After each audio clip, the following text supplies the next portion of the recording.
Hello and thank you for joining for today's dark and scary cryptid horror stories. In the comments, I would love it if you could tell us where you are listening from and maybe what cryptids pique your interest. Now for today's stories, I hope you all enjoy. The Myakka Stench. The smell hit Ethan Cole 5 miles before he reached the campground. It wasn't the normal smell of the Myakka River basin, the organic rot of swamp vegetation, the sulfurous tang of still water, the green fecundity of Florida wetlands in late summer. This was something else, something that bypassed his olfactory nerves and went straight to the primitive part of his brain that processed threat. It smelled like death, but not fresh death, not the coppery iron scent of blood or the sharp ammonia of recent decay.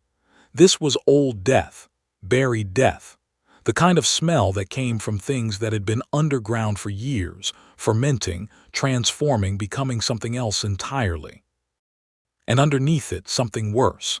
A musk that suggested animal, but not any animal Ethan had encountered in his 8 years as a Florida park ranger. Not alligator, though they shared some chemical similarities. Not bear, though there was a ursine quality to the pheromones.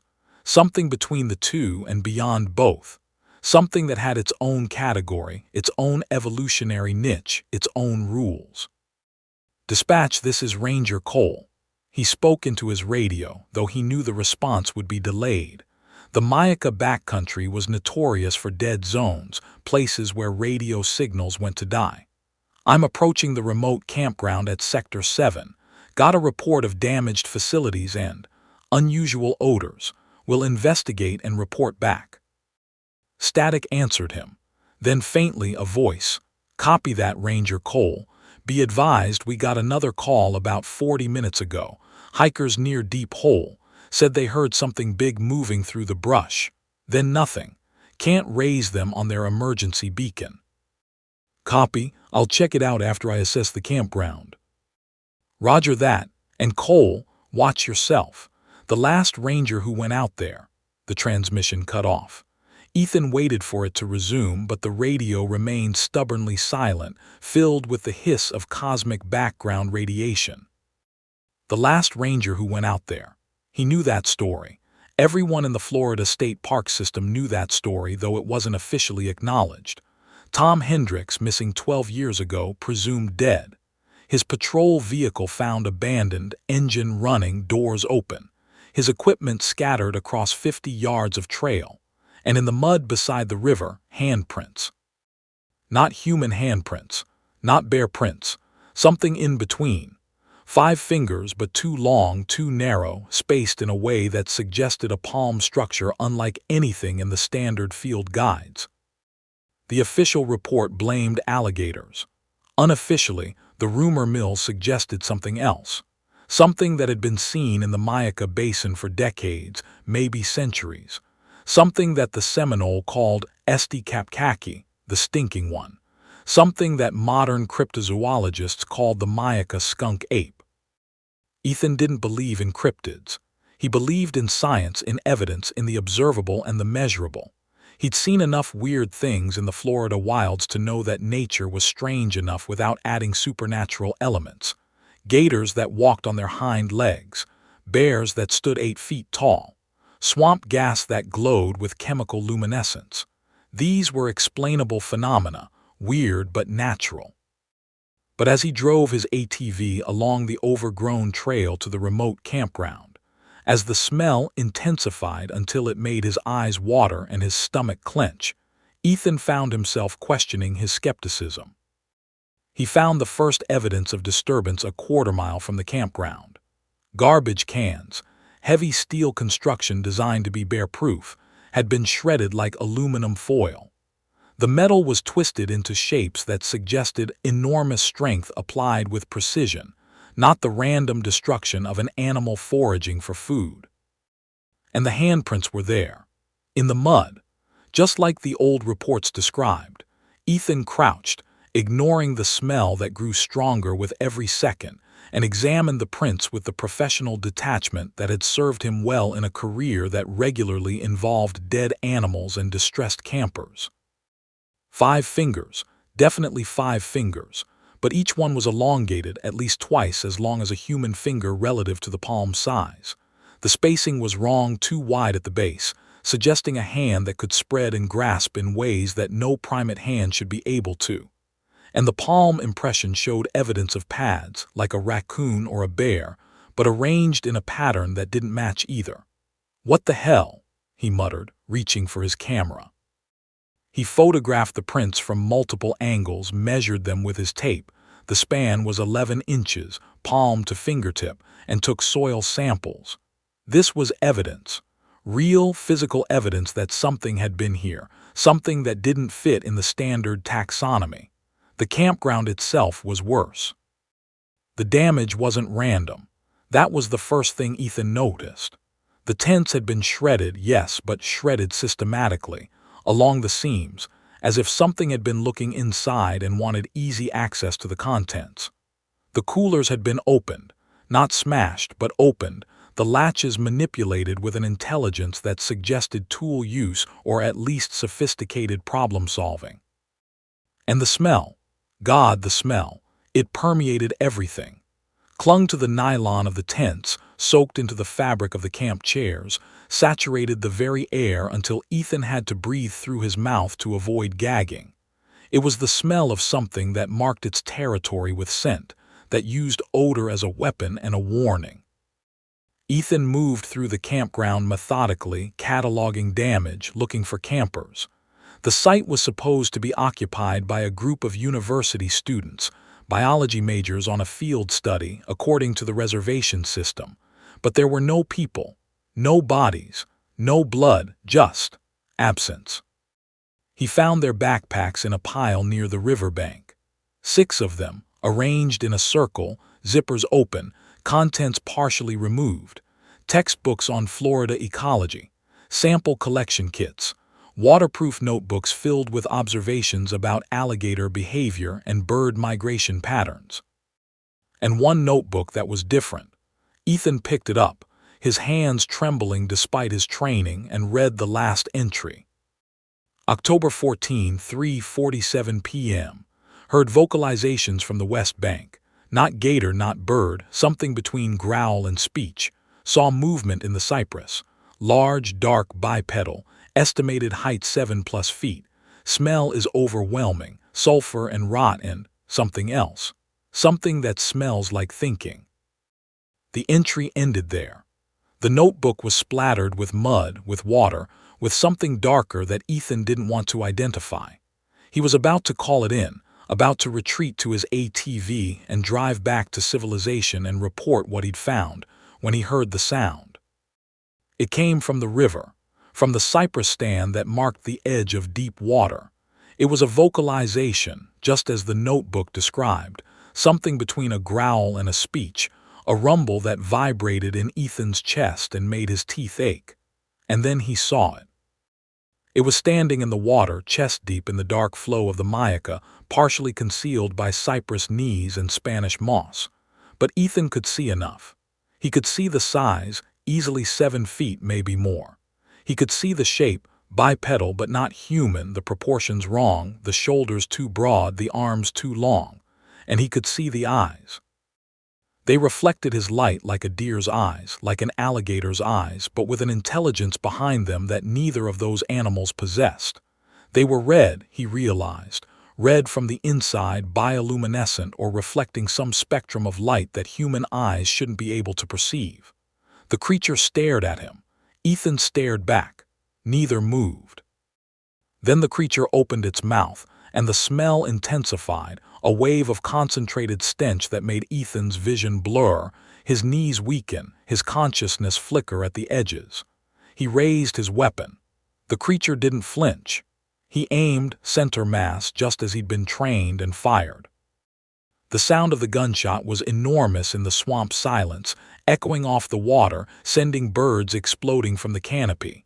The creature blinked, and then it moved. Not toward him, Ethan realized with relief that quickly turned to terror. Away. The thing turned and moved through the water with a speed that was impossible for something that size, that mass, disappearing into the cypress stand in seconds, leaving only ripples and the dissipating cloud of its stench. Ethan stood frozen for a long moment, his weapon still aimed at empty water, his heart hammering against his ribs. Then he lowered the gun and looked at the mud where the creature had been standing. The handprints were there, fresh, wet, pressed into the riverbank with enough force to leave impressions 2 inches deep. "My God," he whispered. "My God, it's real." He ran back to his ATV, not caring about the evidence he'd collected, not caring about procedure or protocol. He needed to report this, needed to tell someone, needed to make sure that whatever that thing was, it was documented, studied, understood before it could hurt anyone else.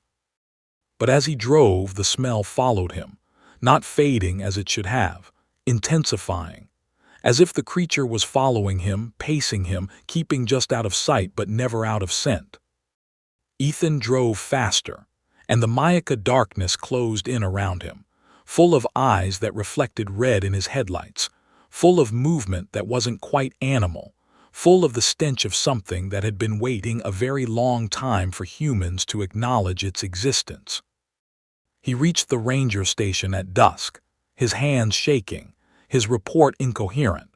His supervisor, a 20-year veteran named Martinez, listened with the patient skepticism of someone who had heard every swamp story Florida could produce. "Slow down, Cole, start from the beginning," Ethan tried. He described the smell, the garbage cans, the handprints. He showed the photos. He displayed the soil samples, the notebook, the evidence that something had been at the campground, something that didn't fit any known category. Martinez examined everything in silence. Then he stood and walked to the window, looking out at the darkening swamp. "You saw it," he said, not a question. "I saw something. I don't know what it was, but it wasn't a bear. It wasn't a gator, it was the skunk ape." Martinez turned, and Ethan saw something in his eyes that he hadn't expected: recognition, resignation, fear. "You've heard the stories." "I've heard rumors, legends." "Legends are just history that hasn't been proven yet." Martinez sat back down, his posture suddenly aged, suddenly weary. "I've seen it too, Cole, once, 12 years ago, the night Tom Hendricks disappeared." "Hendricks, the ranger who was taken? Yes, we were on patrol together. We heard something in the brush, something big. Tom went to investigate. I stayed with the vehicle. I heard him scream, not like anything human, not pain exactly, but surprise, like he'd seen something that broke his understanding of the world. And then I saw it, standing in the trail, 7, 8 feet tall, covered in black hair, eyes that glowed red in my headlights, and the smell." Martinez shuddered, a full-body tremor that suggested trauma deeply buried. "The smell was like being buried alive, like being sealed in a tomb with rotting bodies. I couldn't move, couldn't breathe, couldn't think." "What did you do?" "I ran, left Tom, left the vehicle, ran until I couldn't run anymore. And when I came back with help, with reinforcements—" Martinez paused, his jaw working. "There was no sign of Tom, just the handprints, just the smell, just the certainty that something had been there, something that had taken him, and that I'd been allowed to live only because I ran." Allowed to live. The Seminole stories. The Estikapkaki doesn't kill indiscriminately. It takes what it needs. It studies what it finds interesting. Martinez struggled for words. "It farms coal, not plants, not animals, us." "That's insane." "Is it?" Martinez pulled out a file cabinet drawer, extracted a folder that was old and yellowed. "These are the missing persons reports from the Myakka Basin, going back 50 years, 237 disappearances. Not drownings, not gator attacks, not people who got lost and were found. People who vanished, completely. No bodies, no evidence, just gone." "That doesn't prove." "It doesn't prove anything. That's the point. The skunk ape doesn't leave proof, it leaves absence. It takes people and makes them part of something else. The stories say it has a village deep in the swamp, a place where it keeps the ones it takes, where it uses them." "Uses them for what?" But Martinez didn't answer. He was staring at the window, his eyes wide, his face pale. "It's here," he whispered. Ethan turned, weapon already in hand, and saw it. It was pressed against the window, its face filling the glass, its red eyes staring in with an intelligence that was unmistakable despite the inhuman features. The smell was already seeping through the walls, through the sealed windows, through the very concrete of the building's foundation. "Don't move," Martinez breathed. "Don't look it in the eyes, don't show fear." "What?" "It feeds on fear, on recognition, on the acknowledgement that it exists. If we pretend we don't see it, if we deny its reality." The creature at the window smiled. At least Ethan thought it was a smile. The mouth widened, revealing teeth that were too numerous and too sharp, a dental structure that suggested omnivory pushed to extremes. It raised one hand, those long-fingered, wrong-shaped hands, and tapped on the glass. Once, twice, 3 times. Then it vanished, moving faster than anything that size should be able to move, leaving only the lingering stench of its presence. "It knows us now," Martinez said, his voice hollow. "It knows we've seen it. It won't stop, not until it takes what it wants." "What does it want?" Martinez looked at him, and Ethan saw the truth in his supervisor's eyes. "It wants you, Cole. You saw it. You photographed it. You proved it exists, and now it needs to incorporate you, to make you part of its story, part of its collection." "I'm not going to let it take me." "You don't have a choice. No one does. It takes what it wants, and what it wants." Martinez stood, moving to a locker in the corner of the office. He opened it, revealing weapons that Ethan didn't recognize, not standard issue, not anything from the Ranger supply catalog. What it wants is to be understood, to be known, to be part of the human world, even if it has to take that part by force. He handed Ethan a weapon, a rifle but modified, the barrel lined with something that looked like copper mesh. The ammunition unusual, heavy, smelling of ozone and something else. "Silver nitrate rounds," Martinez explained. "The Seminole taught me. The skunk ape is vulnerable to silver, to light, to being seen clearly in full daylight by human eyes. It lives in the shadows, in the peripheral vision, in the spaces between what we know and what we fear, if we can force it into the light." "Then what?" "Then maybe we can kill it, or maybe we can just drive it back, make it wait, make it find easier prey." "Easier prey, like who?" "Like the hikers at Deep Hole, like the students at the campground. Like anyone who doesn't know what they're facing." Martinez checked his own weapon, an identical rifle. "You and I know now, we carry that knowledge like a mark. It can smell it on us. The skunk ape doesn't just hunt with scent, it hunts with understanding, with the certainty that we know what it is." "Then we use that," Ethan said, his mind racing through tactical options. "We use the knowledge, we trap it, we prove it exists, we bring it into the light. And if we fail, then we die, but at least we die fighting, at least we die trying to understand." Martinez smiled, a grim expression that held no humor. "You're a brave man, Cole, braver than I was 12 years ago. Maybe bravery will be enough." They moved out into the night. 2 rangers armed with silver and fire, and the desperate hope that legends could be killed, that monsters had weaknesses, that the Myakka darkness could be pushed back, if only for a while. Behind them, the station sat empty, and from the swamp came sounds. The splash of something large entering water, the rustle of something moving through brush, the rhythmic tapping of stone on wood that might have been signal or might have been construction. The skunk ape was building something. Ethan could sense it, could smell it in the air that carried fragments of intention along with the stench of rot. It was building something, preparing something, waiting for the moment when the hunt would truly begin. And they were walking into its territory, armed with silver and hope, chasing a creature that had been hunting humans since before Florida had a name. Ethan checked his rifle, checked his courage, and followed Martinez into the darkness. The hunt was on, but Ethan was beginning to understand something that Martinez had known for 12 years. They weren't the hunters, they were the prey. And the Myakka skunk ape had been waiting a very long time for prey that understood what was happening, that knew the truth, that could appreciate the artistry of the hunt. The stench intensified, and Ethan realized with growing horror that the creature wasn't just nearby. It was all around them, in the water, in the trees, in the very air they breathed. The Myakka skunk ape was the swamp itself, the spirit of the place made flesh, and they had trespassed into its domain with arrogance and silver. They would be lucky to escape with their lives. They would be lucky to escape at all. They found the hikers at Deep Hole. Or rather, they found what was left of them. Deep Hole was a sinkhole, one of the many that dotted the Florida landscape, a portal to the aquifer that lay beneath the limestone. It was supposed to be a geological feature, a curiosity, a place where the water was deep and blue and strangely still.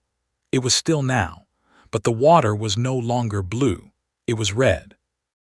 The bodies, or what remained of them, had been arranged around the edge of the sinkhole, not randomly, carefully, positioned in a circle facing inward, their arms outstretched toward the water as if in supplication or surrender. There were 3 of them, 2 men, 1 woman, college students judging by their gear, their clothing, the age of their faces that were still intact enough to show youth and fear. Their deaths had been creative. That was the word Ethan kept coming back to despite the horror of the scene. The skunk ape hadn't just killed them, it had used them, had made art from their bodies, their terror, their final moments. The first victim, Ethan forced himself to look, to catalog, to understand, had been opened from throat to groin. The incision was precise, surgical, performed with an intelligence that suggested knowledge of anatomy. The organs had been removed, arranged in the water of the sinkhole in a pattern that suggested symbolism or ritual. The heart still beat, or had been beating when the scene was created, sending rhythmic pulses of blood into the water, creating the red color that had drawn Ethan's attention. The second had been compressed, crushed by forces that had reduced the rib cage to powder, driven the spine through the pelvis, rearranged the internal organs into a configuration that no human body should be able to achieve. But the face was intact. The eyes were open. The expression was one of surprise, as if the victim had seen something unexpected in their final moments. The third was the worst, not because of the damage, though the damage was extensive, but because of the preservation. This one had been kept alive, Ethan realized with dawning horror. The wounds were surgical, careful, designed to inflict maximum pain without causing death. The tongue had been removed, the vocal cords severed, but the victim had been conscious until the very end. Conscious and aware.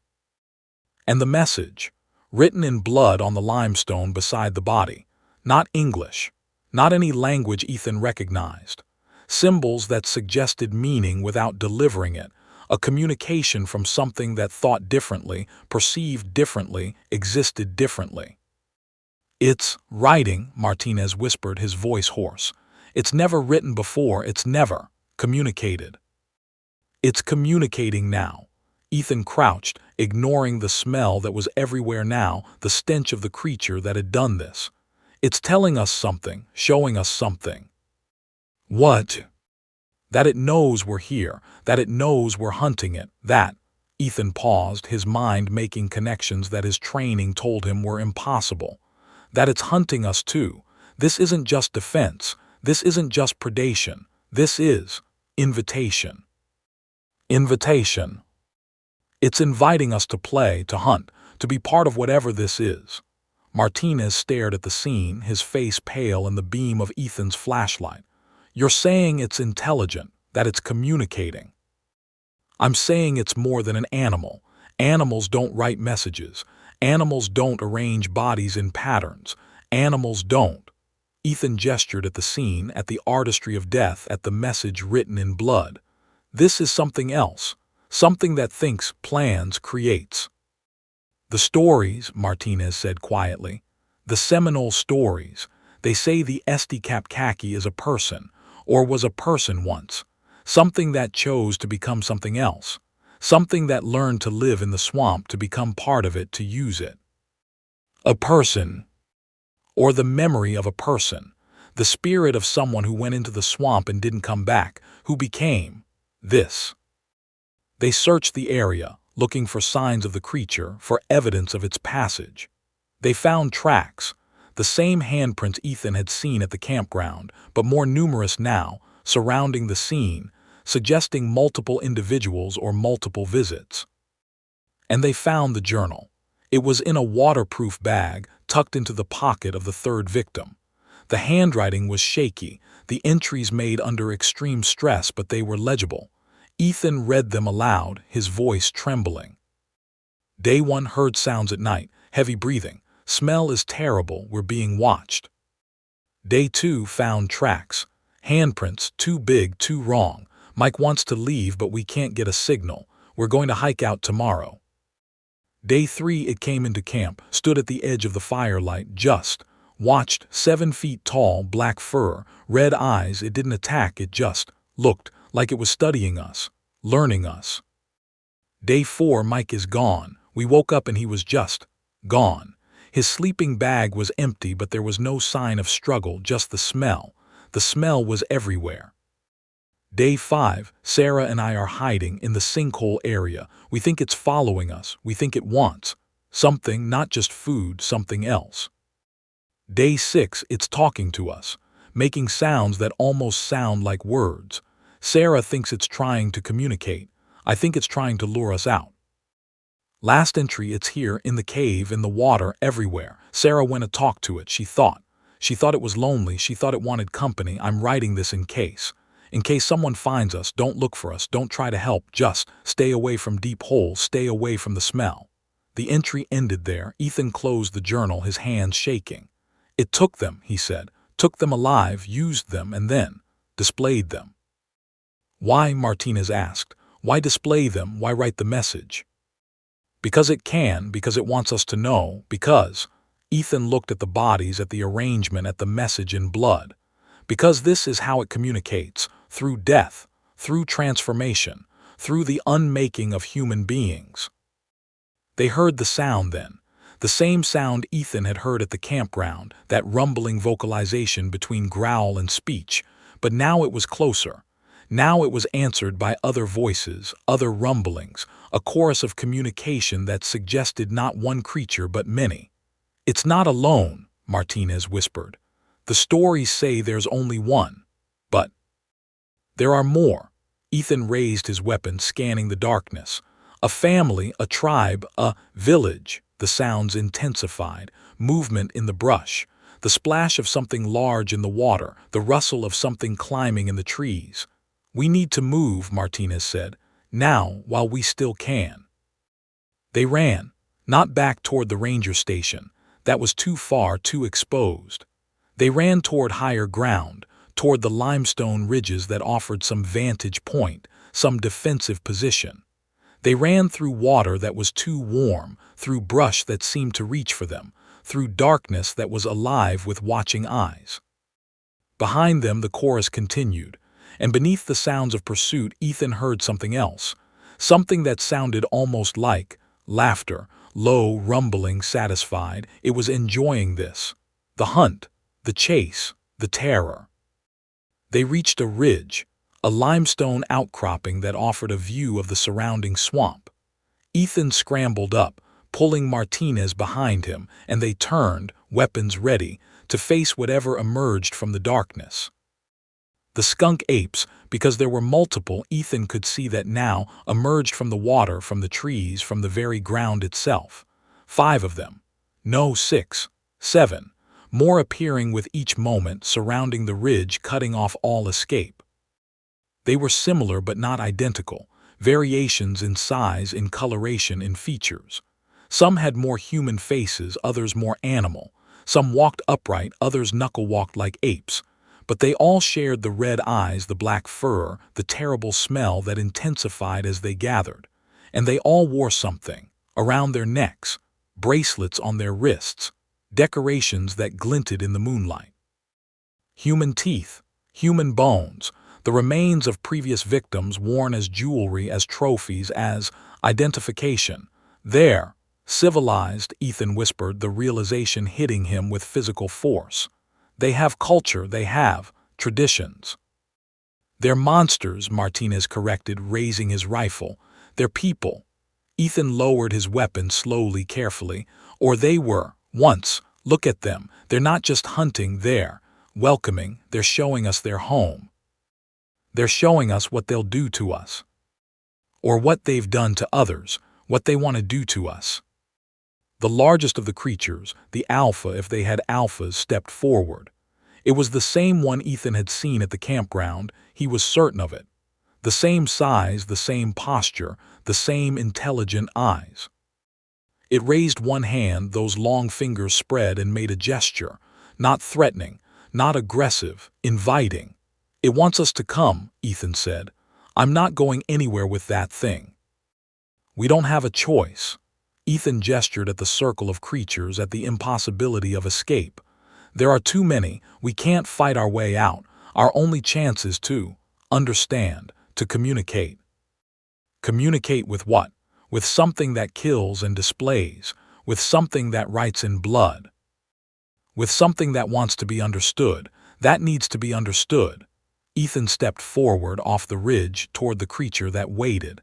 I'm Ranger Ethan Cole. I'm here to understand. The creature cocked its head, regarding him with those red eyes. Then it did something that froze Ethan's blood. It spoke. Not perfectly, not clearly, but recognizably. Words formed by a mouth not designed for human speech, pushed through vocal cords that had been modified or evolved beyond human parameters. Ranger, it rumbled. Cole, understand. Yes, Ethan's voice was barely a whisper. I want to understand. Come, the creature turned, gesturing for them to follow. See, learn, become. Become what? But the creature didn't answer. It moved into the swamp, and the others parted to let them pass, forming an aisle of black fur and red eyes and terrible smell. We can't go with them, Martinez hissed. It's a trap. Everything is a trap, Ethan replied. The question is whether the trap leads somewhere worth going. He followed. Martinez, after a moment's hesitation, followed him. They walked for what felt like hours but might have been minutes. Time moved differently in the swamp, influenced by the smell, by the presence of things that shouldn't exist, by the gradual realization that they were walking into the heart of something ancient and hungry and patient. They reached the village at dawn. It was hidden in a cypress stand that shouldn't have been large enough to conceal it. Structures built from mud and branches and bones. Platforms in the trees connected by rope bridges. Open spaces where fires burned with flames that were the wrong color, green and blue instead of orange and red, and people, human people, living among the skunk apes, working alongside them, preparing food, tending fires, maintaining the structures. But they were wrong. Ethan could see that immediately. Their movements were too slow, too deliberate. Their eyes were unfocused, seeing something other than the physical world. Their skin was marked with patterns that might have been tattoos or might have been something else, something that moved under the surface like living things. The Taken, Martinez whispered. The stories say they take people, keep them, use them. Not use, the alpha creature said, its voice clearer now as if the act of speaking was improving with practice. Teach, transform, make, family. Family? Ethan stared at the humans in the village, at the way they moved among the skunk apes with familiarity, even affection. They're not prisoners. No, the creature reached out, touched the face of a young woman who approached, and she leaned into the touch like a pet, like a child, like something that had learned to love what it should fear. They choose, they stay, they become. Become what? The creature smiled, showing those too many teeth. Become us. It led them to a structure at the center of the village, larger than the others, built from limestone and bone and something that looked like coral. Inside, the smell was overwhelming, a concentration of the creature's scent that made Ethan's eyes water and his mind spin. And on the walls, paintings. Images created with pigments Ethan didn't recognize, showing scenes that told a story. Humans entering the swamp. Humans encountering the skunk apes. Humans being changed. The process shown in stages: fear, then acceptance, then transformation. The final images showed creatures that were neither fully human nor fully skunk ape, but something in between, something new. "This is what you want," Ethan said, understanding dawning. "You want to merge, to combine, to make something new from human and whatever you are." Yes, the creature's eyes, those terrible, intelligent red eyes, held something that might have been hope. Alone we fade, alone we forget. With humans we remember, we learn, we grow. And the ones who don't choose, the ones who fight, they become other things, building materials, messages, warnings. It gestured at the paintings, at the walls, and Ethan realized with horror that the pigments used were organic, human organic. The colors came from blood, from flesh, from the bodies of those who had refused the invitation. "You're using them," he said, his voice hardening. "Using them whether they choose or not. We use what is offered." The creature moved closer, and Ethan could smell it now, really smell it, the full complexity of its scent. Not just rot and sulfur, something else, something almost sweet, almost appealing.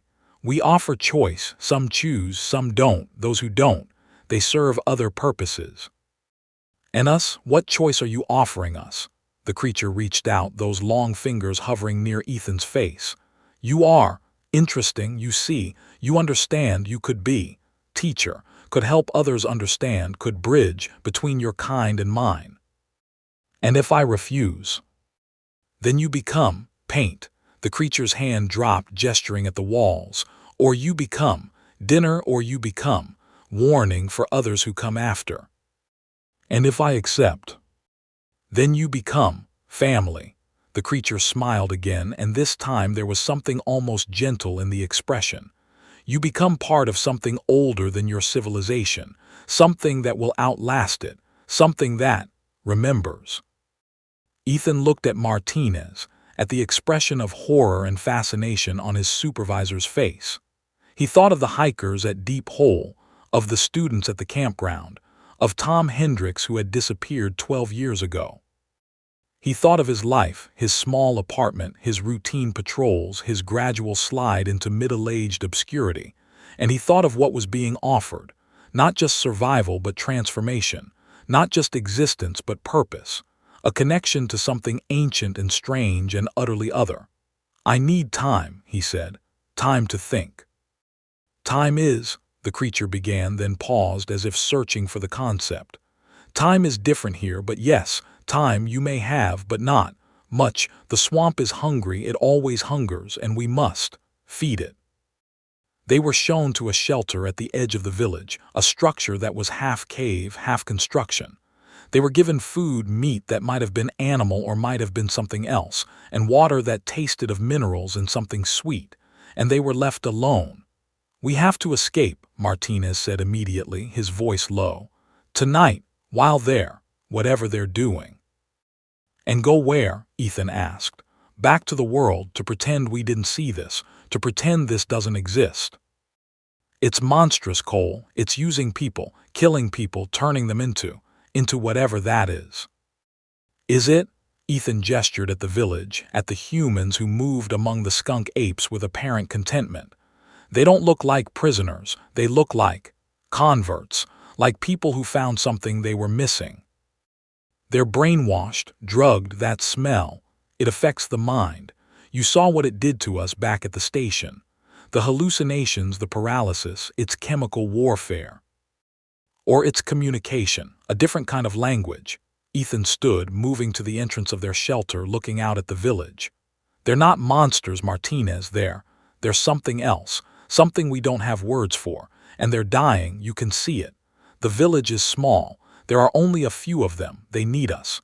They need human DNA, human culture, human partnership." "Partnership?" Martinez laughed, a harsh sound. "They kill anyone who doesn't cooperate. That's not partnership. That's parasitism. That's predation." "Is it?" Ethan turned back, his eyes intense. "We kill cattle. We eat meat. We use other species for our benefit. Is this so different?" "We're not. We're not kidnapping people and turning them into wall paint. Aren't we? Ethan's voice was quiet. What about factory farming? What about prisons? What about all the ways we use people, dispose of people, transform people into resources for our comfort? That's different. Is it, or is it just more familiar? They argued through the day as the sun rose and crossed the sky and began to set again. They argued about morality, about survival, about the nature of humanity and monstrosity. And as they argued, the village continued its routines around them. The skunk apes moving with purpose, the humans working alongside them, the fires burning with their strange colors. And Ethan found himself more and more drawn to the offer, not because he wanted to become a monster, but because he was tired of being alone, tired of being insignificant, tired of being human in a world that didn't care about individual humans. The skunk apes offered connection, purpose, family, a place in something larger than himself. Wasn't that worth any price? Night fell. The village prepared for something. Ethan could sense the tension, the anticipation. The alpha creature came to their shelter, its red eyes glowing in the darkness. Time has passed, it said. Choose now, become family or become other. Ethan looked at Martinez one last time. His supervisor's face was desperate, pleading. Don't, Cole, please. Whatever they're offering, it's not worth your humanity. What if humanity isn't worth keeping? Ethan asked. What if there's something better? He turned to the creature. I choose family. No, Martinez lunged, but the other skunk apes were already there, holding him back with strength that was gentle but irresistible. Good, the alpha said. You will learn, you will become, you will, remember. It reached out, and Ethan felt the touch of those long fingers on his face, felt the smell intensify until it was everything, felt his mind begin to change, to open, to accept. And then Martinez screamed, a sound of pure terror and defiance, and there was fire. He had kept the silver nitrate rounds, had hidden them in his clothing, had waited for this moment. The flare he ignited caught the thatch of the shelter, and the fire spread quickly, driven by the strange chemistry of the skunk ape construction. The creatures recoiled from the flames, from the light, from the silver that burned in the fire. They were vulnerable, Ethan realized through the haze of transformation. Fire and light and silver, the traditional protections against monsters, and they worked because the skunk apes were monsters, were vulnerable, could be hurt. Run, Martinez shouted, grabbing Ethan's arm, pulling him from the creature's grasp. Run now, they ran. Through the village, past the burning shelter, through the circle of skunk apes that were scattering, confused, hurt. They ran into the swamp, into the darkness, pursued by screams that might have been rage or might have been sorrow. They ran until they couldn't run anymore, collapsing in mud and water, gasping for breath, waiting for the pursuit that didn't come. They let us go, Ethan whispered, his mind clearing, the effects of the creature's touch fading. They could have caught us, but they let us go. They were afraid, Martinez panted. The fire, the silver, it hurt them. Or they didn't want us, not badly enough to risk more fire. They lay in the mud, listening to the swamp sounds, waiting for dawn. And Ethan thought about what he had almost become, what he had almost chosen, and felt a complex mix of horror and regret. He had been offered something real, and he had chosen to run. Was that courage, or was it cowardice? Was it wisdom, or was it the loss of something that might have been meaningful? He didn't know. He suspected he would never know. But as the sun rose and they stumbled back toward civilization, back toward the world of humans and their certainties, Ethan carried with him the memory of red eyes and long fingers, and an offer that still echoed in his mind. Become family. He had said no, but part of him, a part he didn't want to acknowledge, would always wonder what would have happened if he had said yes.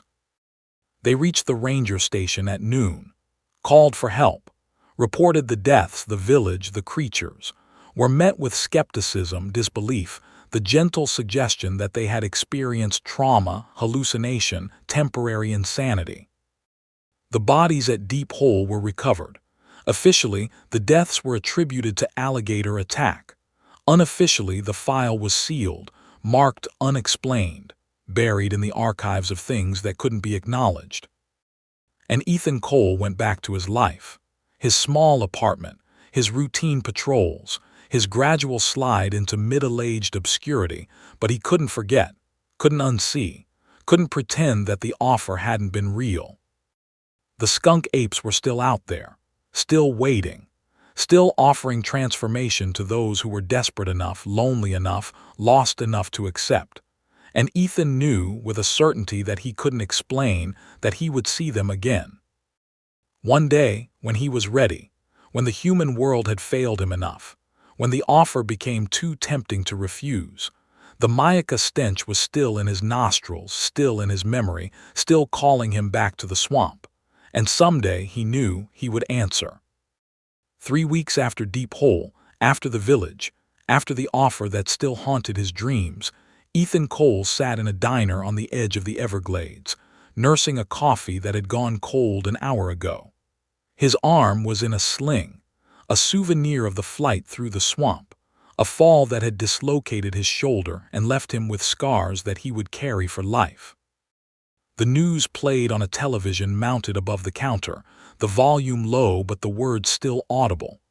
Mysterious animal attacks in the Everglades National Park, the anchor said, her face professionally concerned. 3 campers dead, 2 missing.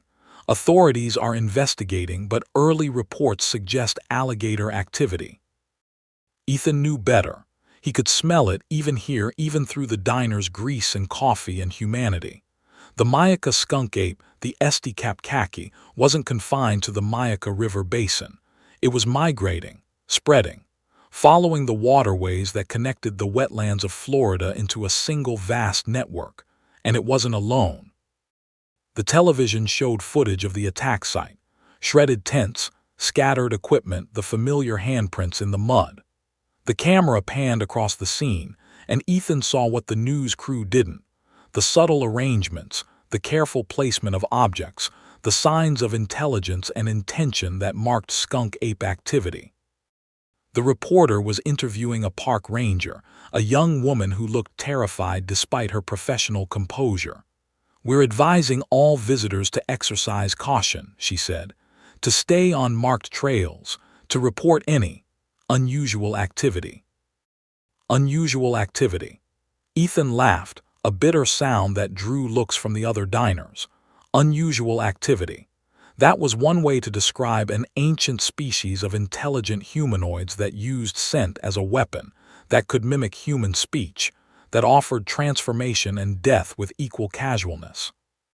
His coffee cup trembled in his hand. He set it down, watched the brown liquid slosh, and smelled something that made him freeze. The Myakka Stench. Faint, distant, but unmistakable. Rotting meat and swamp gas and something else, something that suggested intelligence and hunger and ancient patience. It was here, in the diner, or near it, watching. Ethan looked up, scanning the room. The other patrons were normal, truckers, tourists, locals grabbing lunch.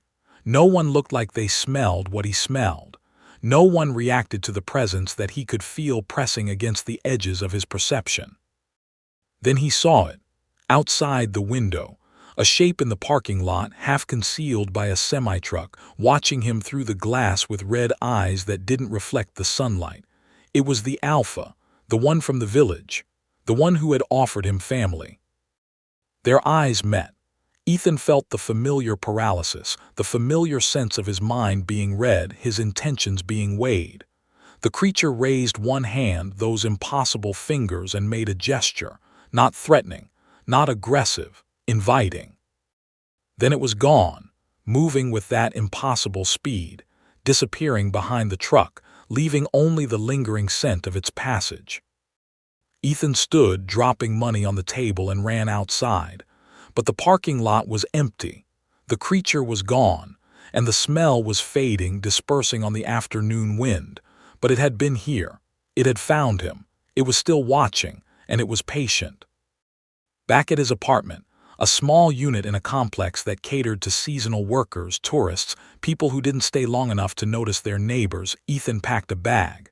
Clothes, food, water, weapons. He didn't know where he was going, but he knew he couldn't stay here. Couldn't pretend that the world was normal, that the skunk apes were just a hallucination, that the offer had been refused and the matter was closed. The Myakka Stench had followed him, had found him, would continue to find him until he either accepted the offer or found a way to stop it. He was reaching for his jacket when he heard the sound from the ceiling. Scratching. Heavy, rhythmic scratching. Something moving above him, in the space between the roof and the ceiling tiles. Ethan froze, his hand inches from the jacket, every muscle tensed. The scratching continued, moving across the ceiling, following the path of his movements. Whatever was up there was heavy, too heavy for a raccoon, too purposeful for a random animal. It was in the building, in the walls, in the very structure of his supposedly safe, supposedly human dwelling. "I know you're there," Ethan said, his voice steady despite his fear. "I can smell you." The scratching stopped. Then from above came a voice. Not the alpha's voice, this was higher, lighter, perhaps female, but unmistakably Skunk Ape. "Cole Ranger Cole, we remember. What do you want?" "Want," the voice laughed, a sound like gravel in water. "Want to know, want to learn, want to teach." "Teach what?" "Teach you, teach your kind. The waters are connected, the swamps are one, we are spreading." "Spreading." "The village grows, the family grows, we need more like you, more who see, more who know." "I'm not joining you, I told you that." "Not yet," the scratching resumed, moving toward the center of the room. "But soon, when you are tired, when you are lonely, when the human world fails you." "It won't fail me. It always fails." The ceiling tile above Ethan's head shifted, cracked, and he saw fingers, those long, wrong fingers probing through the gap. The smell intensified, filling the room, making his eyes water. "We can take you now," the voice said. "Take you and teach you and make you family." "Then why haven't you?" "Because you must choose, because the change must be welcomed. Forced change is destructive, creates anger, creates resistance. We want partners, not prisoners." "Then leave me alone.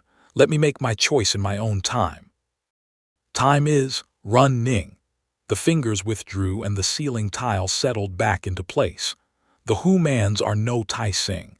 They are sending hunters, men with fire, men with silver, men who want to kill what they do not understand. They're sending exterminators. They are sending war." The voice was closer now, coming from the wall behind Ethan. He turned and saw a shape pressed against the drywall, the outline of something large and muscular visible through the paint. "We do not want war. We want peace, coexistence, partnership, but if they attack, we will defend." "I can't stop them. I don't have that power." "You have knowledge, you have seen, you can tell them. We are not monsters, we are people, different but people." "They won't listen. They'll see what you do, the killings, the taking, and they'll decide your threats." "We kill only those who attack, only those who refuse. The offer is always made. The choice is always given." "What about Deep Hole? What about the hikers?" A pause. "Them. They saw too much. They would have told, would have brought more hunters. We regret, but we had no choice." "There's always a choice." "No." The voice was harder now, the patience wearing thin. "Not for us, not for you, not for NY1. The swamp is hungry, it always hungers. We must feed it." "Feed it what?" "Fear, belief, knowledge, the things that make the swamp strong." The scratching intensified, moving all around him now, coming from the walls, the ceiling, the floor beneath his feet. The skunk ape was surrounding him, enclosing him, preparing to take him whether he chose or not. "Wait," Ethan said, his mind racing.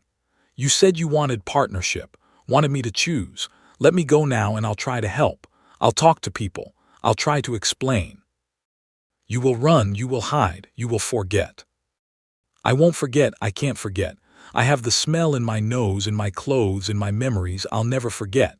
Another pause, the scratching slowed, became more thoughtful. Perhaps. The voice was closer now, almost intimate.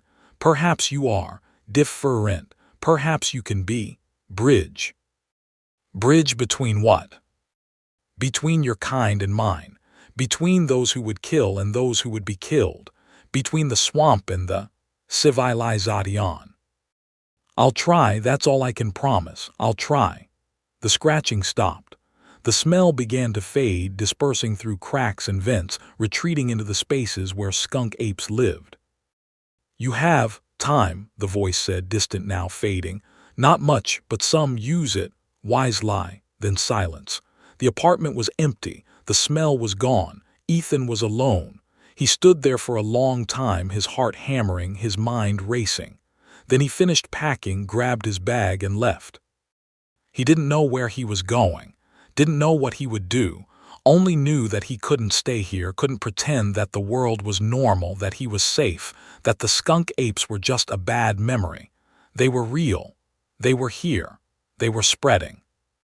And they wanted him, not as victim but as bridge, as partner, as something between human and monster. The Myakka skunk ape wasn't alone, it never had been. And the war that was coming, the war between human civilization and something older, something that had been waiting in the swamps since before Florida had a name, would determine whether there was a place for both species on this peninsula, or whether one would be destroyed by the other. Ethan Cole had tried to refuse, but the swamp was patient, the swamp was hungry, and the swamp would have its due. 6 months later, Ethan stood on the edge of a different swamp, in a different state, watching the sunrise paint the water in shades of blood and gold. He was no longer a park ranger. He was something else now, a hunter, a researcher, a bridge between worlds. He had spent the intervening months learning everything he could about the skunk apes, the Seminole stories, the cryptozoological reports, the Native American legends that stretched back centuries, describing creatures that lived in the wetlands, that took human form or human victims, that offered transformation to the desperate and death to the proud. He had learned their weaknesses: fire, silver, light, the traditional protections that had evolved alongside the legends, developed by cultures that had learned to survive alongside creatures that didn't fit in any taxonomy. And he had learned their strengths, their intelligence, their patience, their ability to mimic, to learn, to adapt. The skunk apes weren't just animals. They were a rival civilization, ancient and hungry and utterly determined to survive. The war hadn't started yet. The government's response to the Deep Hole incident had been contained, classified, buried. The skunk apes remained officially non-existent, legends and hallucinations and the products of swamp gas and overactive imaginations. But Ethan knew the truth, and he knew it couldn't stay buried forever. Sooner or later, someone would capture one, film one, prove their existence beyond doubt, and then the world would have to decide coexistence or extermination. Ethan had made his choice. He would try to find a third option, a way for both species to survive, a way for the skunk apes to emerge from the shadows without being destroyed, and for humanity to accept that they weren't alone at the top of the food chain. It was a quixotic mission, probably impossible, probably fatal. But it was better than the alternative, better than war, better than extinction for either side. He moved into the swamp, his boots sinking into mud that was alive with unseen life, his senses alert for the smell that would tell him he was being watched. It came within the hour, faint at first, then stronger. The Myakka stench, the estikapkaki, the presence that had haunted his dreams for 6 months. "I'm here," he said to the empty air. "I came back, not to fight, to talk." The response was immediate: movement in the cypress, the splash of something large entering water, the rustle of something climbing in the mangroves. And then it appeared, the alpha, the one from Myakka, the one who had offered him family. It had changed, or perhaps Ethan was just seeing it more clearly now. The fur was thinner in patches, revealing skin that was more human than he remembered.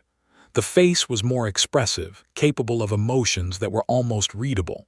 The eyes, those terrible red eyes, held something that might have been hope. "Cole," it said, and its voice was clearer now, more human, the result of months of practice. "You came back." "I came back. To fight. To understand, to help, if I can." The creature tilted its head, studying him with an intensity that was unsettling. "The others do not come back. They run, they hide, they forget." "I couldn't forget, and I couldn't hide. You're part of my world now, part of my reality." "Reality." The creature tested the word, rolling it around in its mouth. "Your reality is small, limited. We can show you more." "I know, you showed me before in the village. The offer still stands." "Always. And if I refuse again?" "Then you leave, and we continue, and the war comes." "I'm trying to stop the war. I'm trying to find another way." "There is no other way. Your kind will not accept us. We are monsters to them." "You're not monsters." Ethan stepped closer, close enough to smell the creature fully, to see the individual hairs in its fur, the texture of its skin. "You're just different, and different scares people, but it doesn't have to destroy them." "You believe this?" "I believe we have to try." The creature was silent for a long moment. Then it did something unexpected. It reached out, and Ethan didn't flinch, didn't retreat, allowed the long fingers to touch his face. "You are brave," the creature said. "Braver than most, braver than wise." "Maybe, but bravery is all I have." "Then we will try." The creature withdrew its hand, stepped back. "We will show you our world, our history, our purpose, and you will try to make your people understand." "I will. And if you fail?" "Then at least we'll have tried." The creature smiled, that terrifying, beautiful, inhuman smile. "Come then, Ranger Cole, come and see what we have built, what we have lost, what we hope to reclaim." It turned and moved into the swamp, and Ethan followed. Into the darkness, into the mystery, into a world that would change him forever. The Myakka Skunk Ape wasn't alone. It was part of something larger, something older, something that had been waiting for humanity to evolve enough to understand. And now, finally, the wait was over. The bridge was being built. The question was whether it would lead to peace or destruction. Ethan Cole didn't know the answer, but he was determined to find out. Operation Pale Coyote. The fluorescent lights hummed with a frequency that made Agent David raise his teeth ache. A low-grade electrical whine that vibrated through the reinforced concrete walls of the subterranean facility. He sat in a folding metal chair that had been designed to induce discomfort, his fingers tracing the worn edges of a manila folder, stamped with classifications he wasn't authorized to read. Around him, 7 other operatives occupied similar positions, each one radiating the coiled tension of trained killers waiting for purpose. The room itself was an insult to geometry, a perfect cube painted in institutional beige, devoid of windows, clocks, or any markers that might indicate the passage of time or the existence of an outside world. Reyes knew the type. He'd been in enough black sites to recognize the architecture of secrecy. Spaces designed to make occupants forget they were still on American soil, still subject to laws that supposedly govern the conduct of men. Ghost Talon, attention. The voice came from everywhere and nowhere, projected through speakers hidden behind acoustic panels. The operatives straightened in their chairs, not snapped to attention like regular military, but rather settled into readiness, the difference between a coiled spring and a locked joint. The wall at the front of the room shimmered, a projection surface activating to display the weathered face of a man in his 60s. Navajo, Reyes noted immediately. The high cheekbones, the copper skin etched with decades of sun exposure, the eyes that held something far older than their apparent years. The man's wrists were bound in front of him, plastic zip ties cutting into the paper-thin skin of an elder who had probably never expected to end his days in an underground interrogation room. "This is Henry Tochin," the voice continued, devoid of inflection. "Navajo Nation, 72 years old, no criminal record, no connections to foreign intelligence, no digital footprint beyond a basic tribal pension and a satellite phone he uses to call his daughter in Flagstaff twice a week." The image shifted, zooming in on the elder's face. Ray saw it then, the thing that had brought them here. In the man's eyes, buried beneath the resignation of the captured, there lived a certainty that transcended fear. This was a man who had seen something, who knew something, who had probably tried to warn someone about what he knew. 9 days ago, the voice continued, Tochin made contact with the Bureau's Albuquerque field office. He claimed to have information about a biological asset operating in the Painted Desert region. His exact words were recorded and classified. The relevant portion is as follows. The audio crackled, Tochin's voice emerging thin and reedy through the facility's speakers, speaking in English accented with the cadences of a language built for desert winds and canyon echoes. "You sent men to catch the wind. Now the wind will catch them." A pause. Rays felt the temperature in the room drop, though the thermostat showed no change. The Bureau initially dismissed this as dementia-induced conspiracy. Then 3 agents went missing in the target area. Their remains were recovered 72 hours later. I will now show you the relevant imagery. Be advised, what follows is classified top-secret SAP. Unauthorized disclosure carries penalties under the Espionage Act. The projection shifted, and Rays felt his stomach clench with an instinctive revulsion that bypassed rational thought. 3 bodies, or rather what remained of 3 bodies. They were arranged in a pattern that Rays recognized from anthropology texts, a sacred configuration, though he couldn't immediately place the tradition. The corpses had been stripped of clothing, positioned with their knees drawn to their chests, their arms wrapped around their shins in the fetal position. But this was where any resemblance to natural death ended. Their skin was gone, not flayed, not cut away, but rather absent, as if something had simply unzipped them and stepped out, leaving the wet musculature exposed to the desert air. The exposed muscle tissue had dried to a leathery brown, the tendons standing out like ship's rigging. Their faces were the worst, eyeballs dried to raisins in sockets that no longer had eyelids to protect them, teeth exposed in permanent grins because something had removed the skin of their cheeks. But the most disturbing detail was the arrangement of their internal organs. The hearts, livers, and kidneys had been removed with surgical precision and placed in a circle around the bodies. The hearts were still beating, or had been when the photos were taken, judging by the arterial spray patterns frozen in the high-resolution images. Agents Morrison, Chen, and Delgado, the voice stated. Experienced field operatives, former military. 2 of them had combat deployments in territories where the Geneva Convention was a suggestion rather than a rule. They were armed with standard FBI sidearms and 2 MP5 submachine guns. Their vehicle was found 2 miles from this location, engine running, doors open, no signs of struggle. The image shifted again, showing a topographical map of the Arizona desert, a red circle marking the coordinates where the bodies had been found. This is your target area. You will insert by parachute at 400 hours.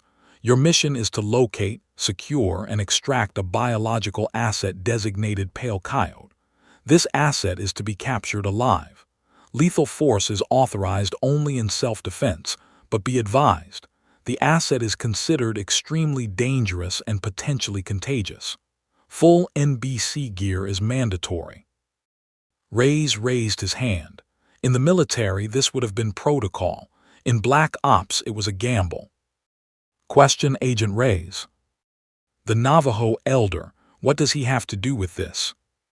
A pause, the kind of pause that indicated calculation rather than consideration. Henry Tochin claims to have direct knowledge of the asset. He has provided certain cultural context that the Bureau believes may be relevant to mission success. You will have access to his testimony in sanitized form. Sanitized how? Classified. Of course. Reyes leaned back in his uncomfortable chair, his mind racing through possibilities. He was the only one on this team with any connection to the tribal nations. His mother had been Navajo, a fact he'd buried deep beneath layers of government service and assimilation. He'd spent his childhood summers on the reservation, listening to stories that his rational mind had dismissed as cultural mythology, the equivalent of Grimm's fairy tales or campfire ghost stories. But he'd seen the look in Tochin's eyes. That wasn't madness, that was witness. Continue, the voice commanded, and the briefing proceeded through standard operational parameters: insertion coordinates, extraction windows, communication protocols, chain of command. The handler, Reyes never saw his face, only heard his voice, was a professional, delivering information with the detached precision of someone who had done this hundreds of times. But Reyes wasn't listening to the words. He was watching the image of Henry Tochin, frozen on the screen in a moment of captured time. The elder's lips were moving, forming words that the audio hadn't captured, words that might have been in Navajo or might have been in something older.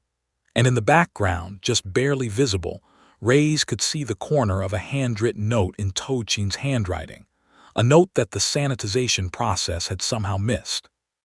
The words were in Navajo, rendered in careful block letters. Ye Naldlushai, the Skinwalker walks, do not speak its name. Reyes felt his blood run cold. Ye Naldlushai, the Skinwalker. The word emerged from childhood memory like a bubble of methane rising from a tar pit, bringing with it the smell of things buried and best forgotten. He remembered his grandmother's stories. The witch who could take the shape of any animal by wearing its skin. The creature that moved at night that could imitate human voices, that fed on fear and flesh and the souls of the unwary. The thing that was once human but had sacrificed its humanity for power, that wore death like a cloak and left only terror in its wake.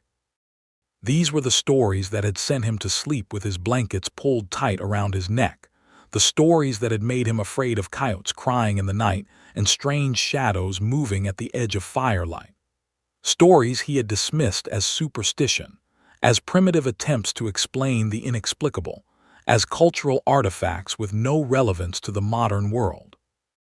But 3 FBI agents had been hollowed out like gourds and arranged in a sacred pattern, and something had made their hearts continue beating after they should have been dead. The briefing concluded. The other operatives rose, stretching, exchanging the casual banter of professionals who had seen worse and survived. Reyes remained seated, staring at the projection screen where Henry Tochin's image had frozen, his lips still forming words that might have been a warning or a curse. Something wrong, Reyes. The speaker was Vasquez, Marcus Vasquez, the team's point man, a former Delta operator with 2 tours in Syria and a confirmed kill count that had earned him a reputation for efficiency that bordered on artistry. He was grinning, that particular expression that combined professional confidence with the absolute certainty that nothing in the Arizona desert could be worse than what they'd already survived. Just thinking about the locals, Reyes said, standing and gathering his folder. The locals, Vasquez laughed.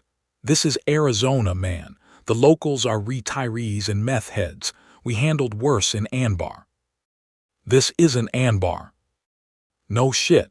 In Anbar, at least the insurgents stayed dead when you shot them. The joke rippled through the team, and Reyes forced a smile that didn't reach his eyes. He couldn't explain what he was feeling, the wrongness that had settled into his bones like cold water, the certainty that they were walking into something that didn't follow the rules they understood. But he tried. At the equipment check, he pulled aside Sarah Chen, no relation to the dead FBI agent, just an unfortunate coincidence of names, and spoke in a low voice. You see the briefing materials, the biological reports.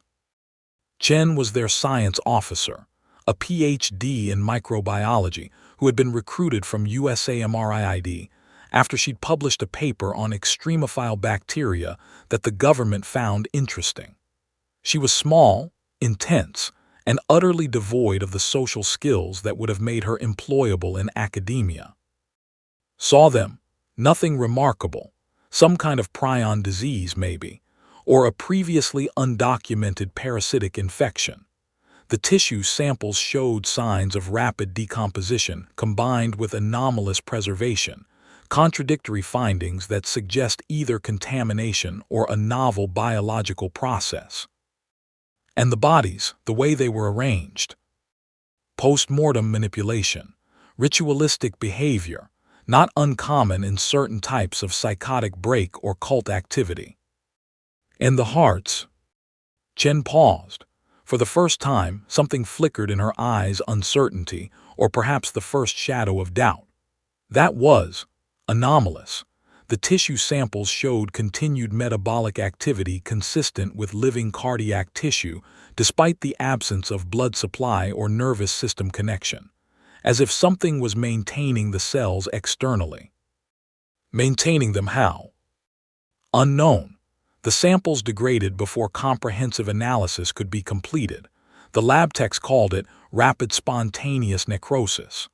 One of them described it as unburning tissue that seemed to be reversing its own decay, then suddenly accelerated to complete decomposition. Reyes nodded, filing this information. What about the Navajo angle, the stories about skinwalkers? Chen's expression shifted from scientific detachment to something approaching pity. Reyes, I've read the folklore files. Shape-shifting witches, animal possession, supernatural contagion. These are cultural constructs designed to explain phenomena that the originating culture lacked the scientific framework to understand. Whatever we're dealing with, it's biological, not metaphysical. And if it's both? That's not possible. The briefing said the target was potentially contagious. That suggests they don't know what it is. Chen was silent for a moment, her fingers tapping against the stock of her rifle, a nervous habit that she probably wasn't aware of. We're scientists and soldiers, Reyes. We deal in observable phenomena. If this thing bleeds, we can kill it. If it spreads, we can contain it. Everything else is just noise. But it wasn't noise. Reyes knew it with the certainty of childhood terror and ancestral memory. The Yi Naldlusha wasn't just a story. It was a warning, passed down through generations of people who had learned the hard way that some things in the desert were older than human understanding, that the land itself had teeth and patience, and a hunger that outlasted civilizations. He spent the evening before the mission in his quarters, reading through the sanitized briefing materials that the government had provided. The actual Navajo testimony had been reduced to bullet points. Subject claims target is shapeshifter. Subject claims target can wear the skin of the dead. Subject claims target is drawn to weakness and fear. Subject advises, do not speak its name, do not meet its eyes, do not show fear. The warnings were listed under indigenous cultural context, possible relevant. They might as well have been footnotes. But in the margins of the original documents, photocopied pages that had somehow made it into Reyes's hands through channels he didn't want to examine too closely, there were handwritten notes in Navajo. Notes that hadn't been translated, that had been dismissed as decorative cultural elements or prayer markings. Reyes read them with the rusty fluency of a language half remembered from childhood. The Yi Naldlusha was once a man. He chose to walk the witch's path. He killed his brother and wore his skin. He ate the flesh of the dead and gained their power. He can be any animal, but he prefers the coyote because the coyote is a trickster, because the coyote is hungry, because the coyote laughs while it feeds. To kill the Yi Naldlusha, you must destroy the skin it wears, but the skin is not the body. The skin is the soul. The skin is the bridge between what it was and what it has become. Without the skin, it is nothing. But it will never let you take the skin. It will kill you first. It will wear you next. If you see the Yi Naldlusha, do not run. Running is fear made flesh. It can taste fear. It can smell it. It will chase you until your heart bursts, and then it will wear your face and speak with your voice, and your family will welcome it home. White ash. White ash kills it. White ash on the bullet. White ash in a circle around your camp. White ash on your skin. But white ash is hard to find in the desert, and the Nightingale knows this. It will chase you where there is no white ash. It will chase you until the white ash is just another thing you pray for. Ray set down the papers, his hands shaking. He understood now why the government had buried this information, why they had dismissed Tochin's warnings as the ravings of a superstitious old man. Because to acknowledge the truth of the Skinwalker was to acknowledge that the world was larger and stranger and more terrible than their classification systems allowed. It was to admit that there were things in the dark that didn't obey the laws of physics, that didn't respond to bullets and containment protocols, that fed on things more fundamental than protein and calories. The Skinwalker fed on souls. It fed on identity. It fed on the terror of being replaced, of having your face worn by something that hated you, of hearing your own voice coming from a mouth full of teeth that weren't yours. And now Ghost Talon was being dropped into its territory, armed with weapons designed for human enemies, wearing armor meant to protect against bullets and shrapnel, rather than curses and the teeth of something that had never been human. At 3:45, Ray stood with his team on the tarmac of a private airfield, the Arizona night pressing down around them like a physical weight. The stars were bright here, away from city lights, bright and cold and utterly indifferent to the concerns of men. The Milky Way arched overhead like a river of spilled milk, and Ray's found himself searching for patterns that might be constellations or might be something else, something that his ancestors had named in words that English couldn't translate. The C-130's engines roared to life, a mechanical thunder that drowned out the desert's natural silence. Ray's checked his gear one last time. M4 carbine with holographic sight, sidearm, fragmentation grenades, Kevlar vest, helmet with integrated communications and night vision. Standard equipment for hunting men. He had also packed a small container of white ash, scraped from the remains of a ceremonial fire he'd built in the privacy of his quarters, feeding it with cedar and sage, and the whispered prayers he'd learned at his grandmother's knee. He didn't know if it would work. He didn't know if faith was a component of the protection, if the ash was just ash without belief to activate it. But it was all he had, the only weapon he possessed that had any connection to the thing they were hunting. 2 minutes, the jumpmaster called, and the team formed up at the ramp, Vasquez taking point as always, his body language radiating the confidence of a man who had never met an enemy he couldn't kill. Reyes wanted to warn him, wanted to tell him about the Nightingale, about the rules that governed engagement with something that didn't follow the laws of warfare. But he knew how it would sound. He knew the laughter that would follow, the nicknames that would stick, the way his credibility would erode when he needed it most.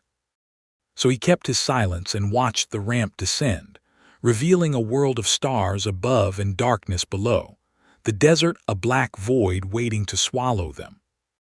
Go! Vasquez launched himself into the void, and the team followed, one by one, 8 figures dropping into the night with the practiced precision of men who had done this 100 times before. Reyes was last, hesitating at the edge, looking back at the dim shapes of the crew, the impersonal machinery of government violence that had brought them here and would retrieve them if they survived. Then he stepped forward, and the desert rushed up to meet him, and there was only the wind and the dark and the terrible certainty that something was waiting below, something that had smelled their fear from miles away and was already laughing with a mouth full of stolen teeth. The parachute deployed with a crack that sounded like a gunshot in the desert stillness, jerking Reyes upward with violent force before settling into a controlled descent. He toggled his steering lines automatically, years of training taking over as his conscious mind struggled to process what his eyes were showing him. The desert at night was supposed to be empty. That was the baseline assumption of every military insertion into desert terrain. You worried about enemy positions, about radar installations, about patrols and sensors, and the 1,000 human threats that modern warfare had evolved to address. You didn't worry about the desert itself. You didn't worry about the dark. But this desert was wrong. Reyes couldn't have articulated how he knew. The topography matched the satellite imagery. Canyon walls rising to the east, dry riverbed cutting through the center of the valley, the abandoned settlement visible as a darker patch of shadow against the sand. Everything was where it was supposed to be, geometrically correct, cartographically accurate. But the feel of the place was wrong. The air that rushed past his face as he descended was too cold for September, carrying a damp chill that belonged to underground places, to caves and tombs and the spaces beneath the earth where light had never reached. And there was a smell, faint but unmistakable, the copper tang of old blood mixed with something organic and sweet, like rotting flowers or fermentation. Reyes landed hard, rolling to absorb the impact, his rifle coming up automatically as he scanned for threats. The rest of Ghost Talon was assembling around him, silent shapes in the darkness, forming a defensive perimeter with the fluid coordination of long practice. "Check in," Vasquez's voice came through the earpiece, calm and steady. "Sound off." Vasquez check, Ramirez check, Chen check, Webb check, Torres check, Kovacs check, Okafor check, Reyes check.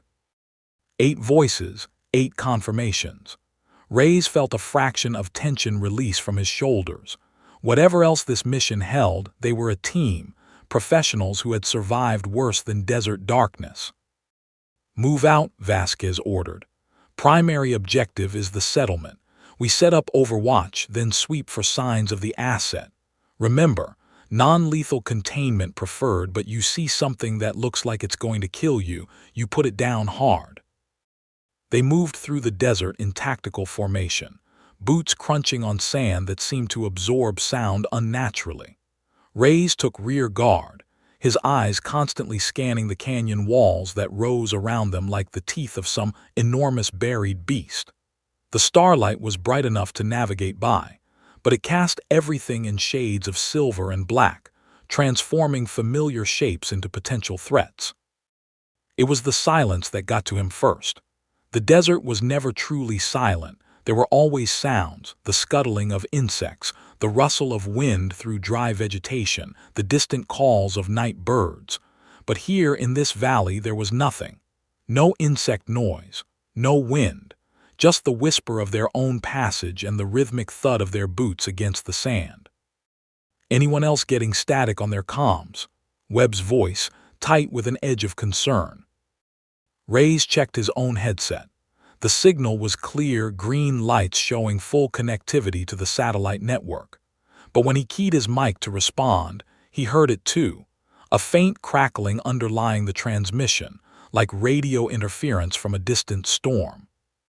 "Reading you 5 by 5, Vasquez responded. "Check your equipment."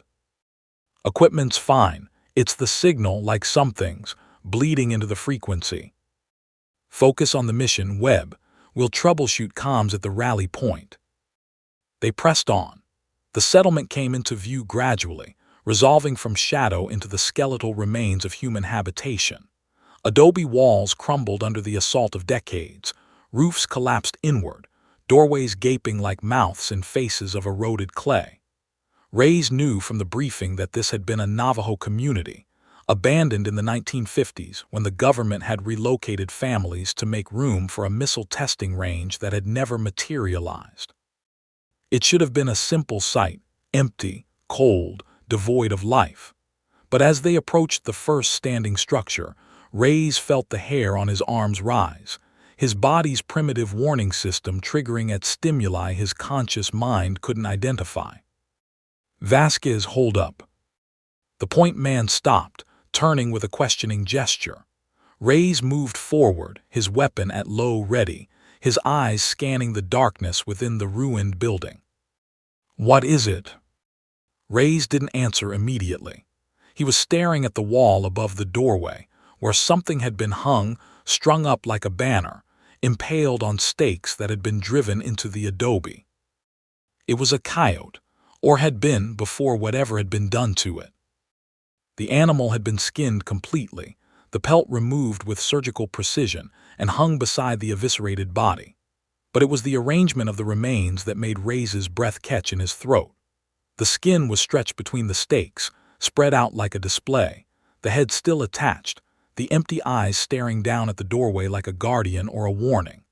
The body itself had been positioned below, arranged in a posture that suggested prayer or submission, the front paws crossed over the exposed ribcage. Most disturbing of all were the teeth. Each one had been carefully extracted from the skull and arranged in a circle around the body, the canines pointing inward like the points of a compass. Jesus, Ramirez breathed, moving up beside Ray's. What the hell did this? Predator, Torres suggested, though his voice lacked conviction. Mountain lion, maybe. They do weird things with kills sometimes. No predator did this. Ray's crouched, examining the stakes. These are hand-driven. Look at the pattern, deliberate placement. This is ritual. Ritual? Vasquez's voice cut through the murmur of the team. We're not anthropologists, Ray's. We're here to catch something, not document its art projects. I think this is the something we're here to catch, or a warning from it. A warning, Vasquez laughed, but the sound was forced, too loud in the unnatural silence. Since when do animals leave warnings?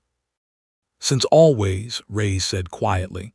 Predators mark territory. This is territory marking. It's telling us we're not welcome here. Well, that's too damn bad because we're not leaving without our target. Vasquez gestured forward.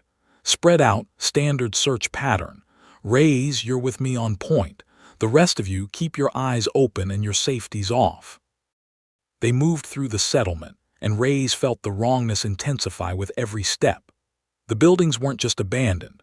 They were hollowed out in a way that suggested something had been feeding here, not on the structures themselves, but on the concept of them, on the memory of human habitation. Doorways gaped wider than they should have, as if the walls had been forced apart from within. Windows showed darkness that seemed to recede as they approached, as if the shadows themselves were alive and watching. Contact. The word came from Akafor, positioned on the southern flank, and Ray spun to see the muzzle flash of her weapon illuminating the night. 3 rounds, controlled, professional, then silence. Akafor report. Movement in the rocks, south side 50 meters, something big. Visual. Negative, just shadow, but it was moving wrong. Wrong how? A pause, like it was crawling on the walls. Ray's felt his stomach clench. He knew that description. He'd heard his grandmother use it late at night when the children were supposed to be asleep, but were listening to the adults speak of things they weren't meant to hear.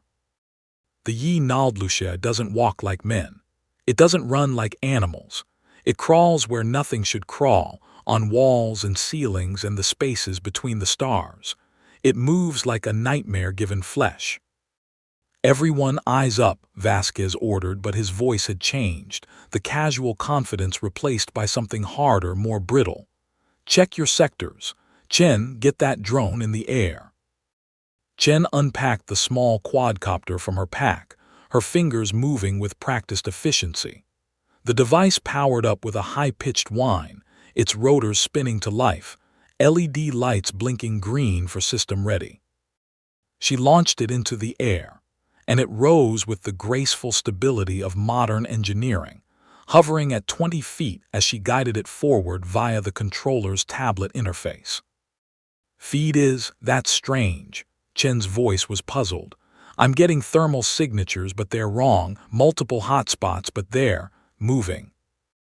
Moving how? They're circling us, all around the settlement, but they're not human signatures, too cold, and the shapes. She turned the tablet so Vasquez could see. Ray's craned to look, and what he saw made his breath catch. The thermal image showed 8 human-shaped signatures, their team, glowing warm against the cooler background of rock and sand. But surrounding them, at a distance of roughly 50 meters in all directions, were other shapes. Smaller, colder, moving with a fluid grace that suggested quadrupedal locomotion. Coyotes, dozens of them if the thermal signatures could be trusted, but they weren't behaving like normal coyotes. They weren't hunting, weren't scavenging, weren't avoiding the human presence. They were watching, waiting, forming a perfect circle around the settlement. "That's not possible," Torres said. "Coyotes don't pack like that, not this many." "Maybe they're not coyotes," Reyes said quietly. "Not coyotes? Then what the hell are they?" "I think," Reyes hesitated, the words feeling foreign and dangerous on his tongue. "I think they're pieces of it, fragments. The Yi Naldlusha can be in many places at once. It can wear many skins." "What the hell are you talking about?" Vasquez's voice was sharp, irritated.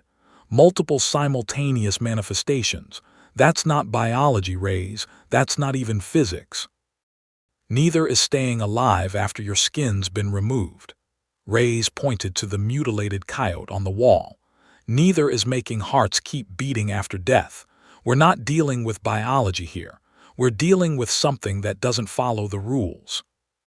"The rules?" Vasquez laughed, but there was no humor in it. "There are no rules in the dark, Reyes. Just what you can see and what you can kill. And I can see those signatures and I can kill them if they come closer. That's the only rule that matters." He raised his voice, addressing the team. "Listen up. We have multiple contacts in the perimeter. Maintain formation, weapons hot. If anything crosses the 50-meter line, you light it up. Understood?" A chorus of acknowledgments. The team tightened their formation, backs to the center, weapons facing outward. They were professionals, trained for ambush scenarios, prepared for threats from any direction. But the threat, when it came, was from within. Vasquez was speaking, issuing orders, coordinating the defense, and then he wasn't. One moment his voice was coming through the earpiece, calm and commanding, and the next there was silence where his transmission should have been. Reyes turned and saw that Vasquez was gone. "Vasquez," he keyed his mic. "Vasquez, report." "Nothing." Reyes moved to where the point man had been standing, scanning the ground with his weapon-mounted light. The sand showed boot prints, Vasquez's distinctive size 12 tread pattern, leading toward the canyon wall, then stopping.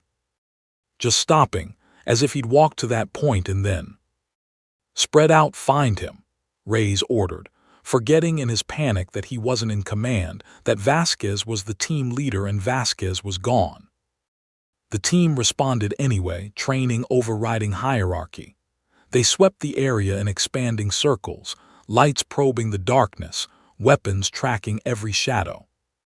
It was Akafor who found the first sign. Her voice came over the comms, trembling with an emotion that Reyes recognized as the precursor to full-blown terror. "Oh God, oh God, oh God, oh God." "Akafor, report, what do you see?" I think it's his. Oh God, Reyes, you need to see this."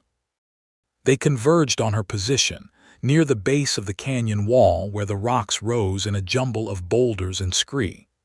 Akafor was standing frozen, her light trained on something at her feet, her body rigid with shock.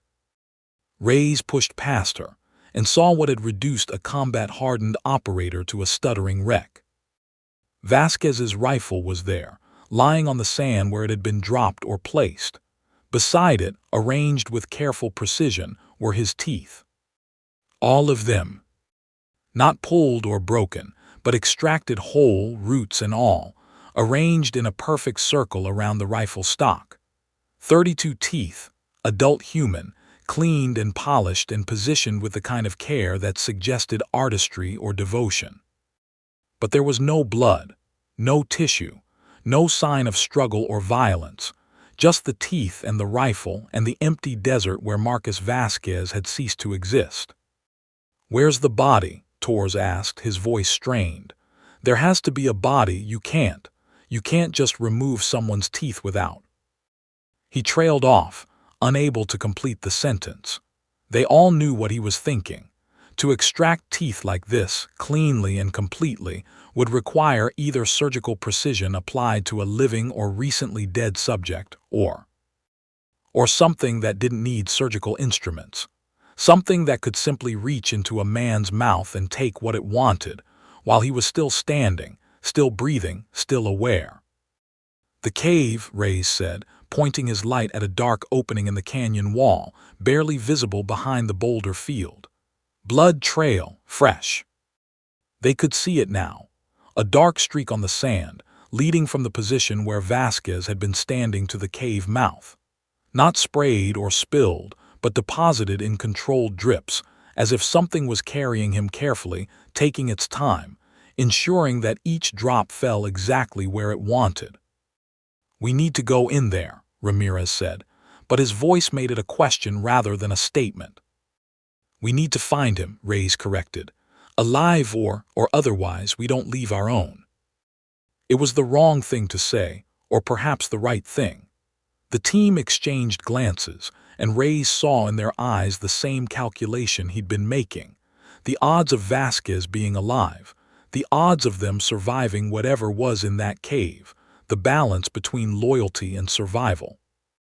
"Chen, stay here with Akafor," Reyes ordered. "Maintain overwatch, the rest of you with me." They moved toward the cave in tactical stack, weapons ready, lights sweeping the darkness ahead. The blood trail grew thicker as they approached the entrance, the drips becoming smears, the smears becoming pools. The cave mouth exhaled a breath of cold air that smelled of copper and rot and something else, something musky and wild that made Reyes think of animal dens, and the places where predators made their homes. They entered, and the darkness swallowed them. The tunnel was narrow at first, forcing them to move single file, then widened into a larger chamber that their lights couldn't fully penetrate. The ceiling vanished into shadow above them. The walls were rough stone, carved by water or wind over millennia, but as Reyes' light swept across them, he saw something that made his blood run cold. Symbols, carved into the stone, deep and deliberate, patterns that repeated in sequences that suggested language or ritual. Navajo symbols, but wrong somehow, twisted into configurations that no traditional practitioner would use. "What is this?" Torres whispered, his voice carrying in the enclosed space. "Some kind of shrine." "A den," Reyes said. "It's marked its territory. This is where it lives, where it keeps things." They found Vasquez in the next chamber. He was alive. That was the first thing Reyes registered. The fact that their team leader was still breathing, still conscious, his eyes tracking their lights as they entered. That fact was so shocking, so impossible given what they could see, that Reyes' mind initially refused to process the rest. Vasquez was suspended against the far wall, his body held in place by a frame constructed of wooden poles lashed together with sinew or leather. The poles were driven into cracks in the stone, forming a structure that resembled a primitive rack or perhaps a display case. But it was what had been done to him that made Ramirez turn away and vomit, that made Torres whisper prayers in Spanish, that made Reyes want to scream until his throat tore. Vasquez's skin had been removed. Not flayed, not cut away. The skin was still attached to his body at the wrists and ankles, at the neck and the base of the spine, but it had been loosened, separated from the underlying tissue in a way that shouldn't have been possible without killing the subject. The skin hung from the frame like a curtain, spread out to display the wet red musculature beneath, the exposed tendons and ligaments, the white gleam of bone where the process had been carried furthest. Vasquez's face was the worst. The skin of his cheeks had been peeled back and pinned to the frame, stretching his features into a macabre parody of a smile. His eyes moved in their sockets, tracking the team, and his lips, still attached, still functional, shaped words that emerged as barely audible whispers. "It's wearing." "Vasquez." Reyes moved forward, ignoring the warnings from the others, ignoring the stench of exposed tissue and the violation of medical possibility. "Vasquez, hold on. We're going to get you down." No, Vasquez's voice was barely a breath, the effort of speech clearly costing him everything he had left. No time. It's wearing. Wearing what? What is it wearing? Ramirez's face, now. Reyes spun, his weapon coming up, and saw that Ramirez was no longer behind him. The space where the operative had been standing was empty, his light still shining on the stone floor where he'd dropped it. Ramirez. A scream answered him, not Ramirez's voice, but something that wore Ramirez's vocal cords, emerging from the tunnel behind them with a timbre that was recognizably human in pitch, but utterly inhuman in its inflection. Reyes, the voice giggled, Ramirez's voice, but stretched too wide, the consonants wrong, the rhythm twisted into something that approximated human speech without achieving it. Reyes, it hurts. It hurts so good. They turned as one, weapons trained on the tunnel entrance, and saw it emerge. It was wearing Ramirez's face. That was the first thing Reyes noticed, the face that he had seen 1,000 times in briefings and training exercises, now stretched over something that moved wrong, that held itself with a posture that was subtly but horribly different from the man it was impersonating. The eyes were the giveaway. They glowed yellow in the darkness, reflecting the team's lights like an animal's eyes, but with an intelligence behind them that no animal possessed. And the mouth was too wide, the smile extending beyond the boundaries of the face it was wearing, the teeth too numerous and too sharp, filed to points that glinted wetly in the illumination. "Hello, little soldiers," it said, and its voice was a chorus now, Ramirez's tones overlaid with others, Vasquez's voice and the voice of the Navajo elder, and voices that Reyes didn't recognize, languages he didn't speak, screams that had been preserved and catalogued and played back for this moment. "Did you come to play? Did you come to be worn? Open fire." The command came from Torres, or perhaps from Reyes himself. They were thinking as one now, unified by the primal imperative to destroy the thing that wore their friend's face. The chamber erupted in gunfire, muzzle flashes strobing in the darkness, bullets tearing through the air toward the impossible figure in the doorway. It moved. Reyes had seen fast enemies before. He tracked militants who could sprint across open ground faster than human physiology should allow, had engaged in close-quarters combat where speed meant survival. But this was different. This was movement that violated physics, that suggested the thing occupying space before them wasn't bound by the same constraints as flesh and blood. One moment it was in the doorway, and the next it was among them, moving through their formation with a liquid grace that made their bullets strike empty air or ricochet off stone.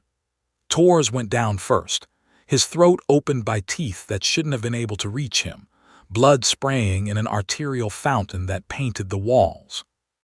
Kavax managed to get his weapon between himself and the creature, but the thing simply flowed around it, becoming momentarily two-dimensional, a shadow given depth, and then it was behind him, its hand, no, its claw, because the fingers were too long, jointed wrong, tipped with black nails that weren't Ramirez's, entering his back at the base of the spine. Kavax screamed, a sound of agony that transcended language, and then the thing pulled, and his scream became something else entirely, a wet gurgling that suggested organs being rearranged. Reyes fired until his magazine was empty, then reloaded automatically, his training taking over while his mind reeled in horror.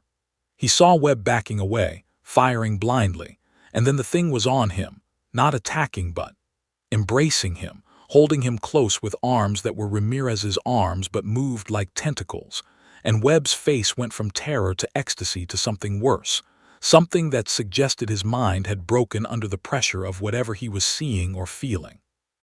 "Run!" Reyes shouted to whoever was still alive, still capable of movement. "Get to the surface. Get to the sunlight."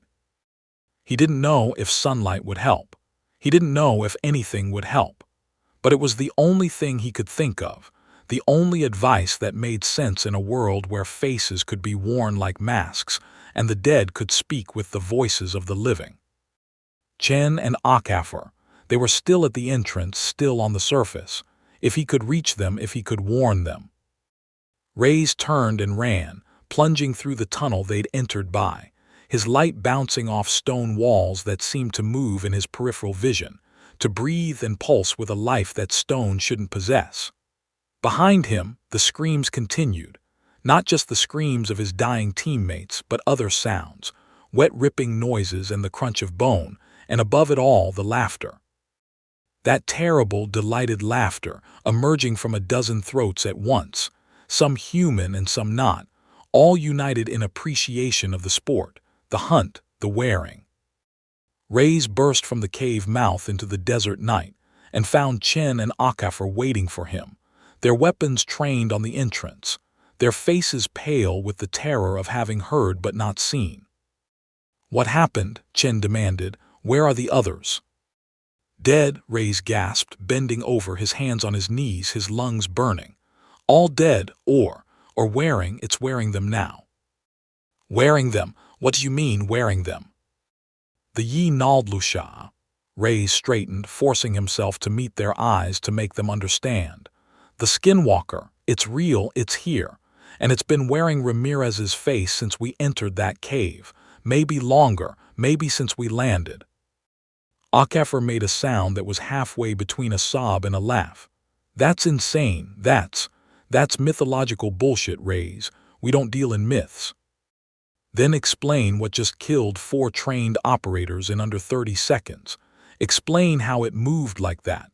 Explain why it's not following us right now." They turned, looking back at the cave entrance. The darkness within was absolute, a void that seemed to drink their lights, but there was no pursuit, no emergence of the thing that had slaughtered their team. "It's playing with us," Reyes said, understanding dawning even as he wished it wouldn't. "It doesn't need to chase. It knows we can't escape. This is its territory. We walked into its hunting ground with arrogance and ignorance, and now it's going to take its time." "Then we fight," Chen said, her voice hardening with the determination of someone who refused to accept supernatural explanations. "Whatever it is, it can be killed. Everything can be killed." "Not everything." Reyes reached into his pack, his fingers closing around the container of white ash he'd prepared. "But there are rules, things it has to follow, weaknesses we can exploit." "Rules? What rules?" Reyes took a deep breath, organizing his thoughts, trying to remember the stories his grandmother had told him, the warnings that had seemed like nonsense in the daylight world of his adult life.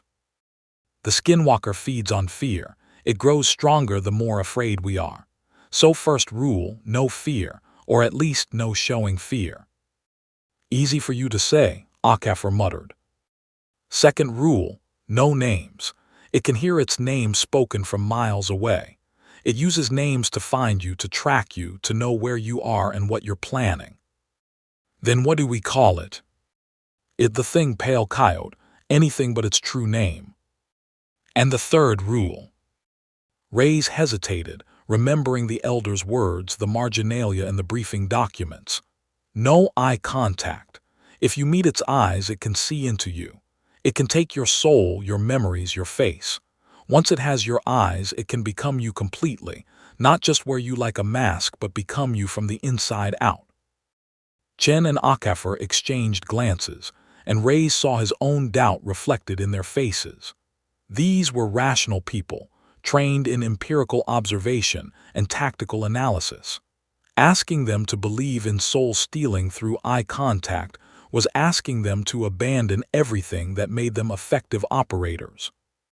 "Reyes," Chen said carefully, "those sound like superstitious precautions, folk magic." "They are, but they're also the only things that might keep us alive. And if they're not real, if this thing is just a genetic anomaly or a psychological weapon or something else that follows physical laws, then following them won't hurt us. But if they are real and we ignore them—" He didn't finish the sentence. He didn't need to.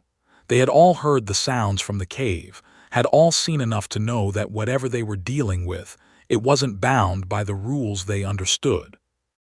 Okay, Chen said finally. Rules. No fear, no names, no eye contact. What else? White ash. Reyes held up his container. It's poison to the Skinwalker. Destroys the connection between the creature and the skin it's wearing. If we can hit it with white ash, we can force it to reveal its true form. True form. The thing beneath the skin. The creature that chose to become a monster. If we can strip away its disguises, we can kill it. How do you know all this? Akafor asked. You sound like you've done this before. I haven't, but my grandmother, she told stories. She warned me about the Yi Naldlusha. I didn't believe her then, I believe her now. They stood in silence for a moment, 3 survivors surrounded by darkness and death, the weight of ancient evil pressing down on them like a physical force. So what's the plan? Chen asked. Reyes looked at the cave entrance, then at the settlement beyond, then at the stars overhead that seemed suddenly very distant and indifferent.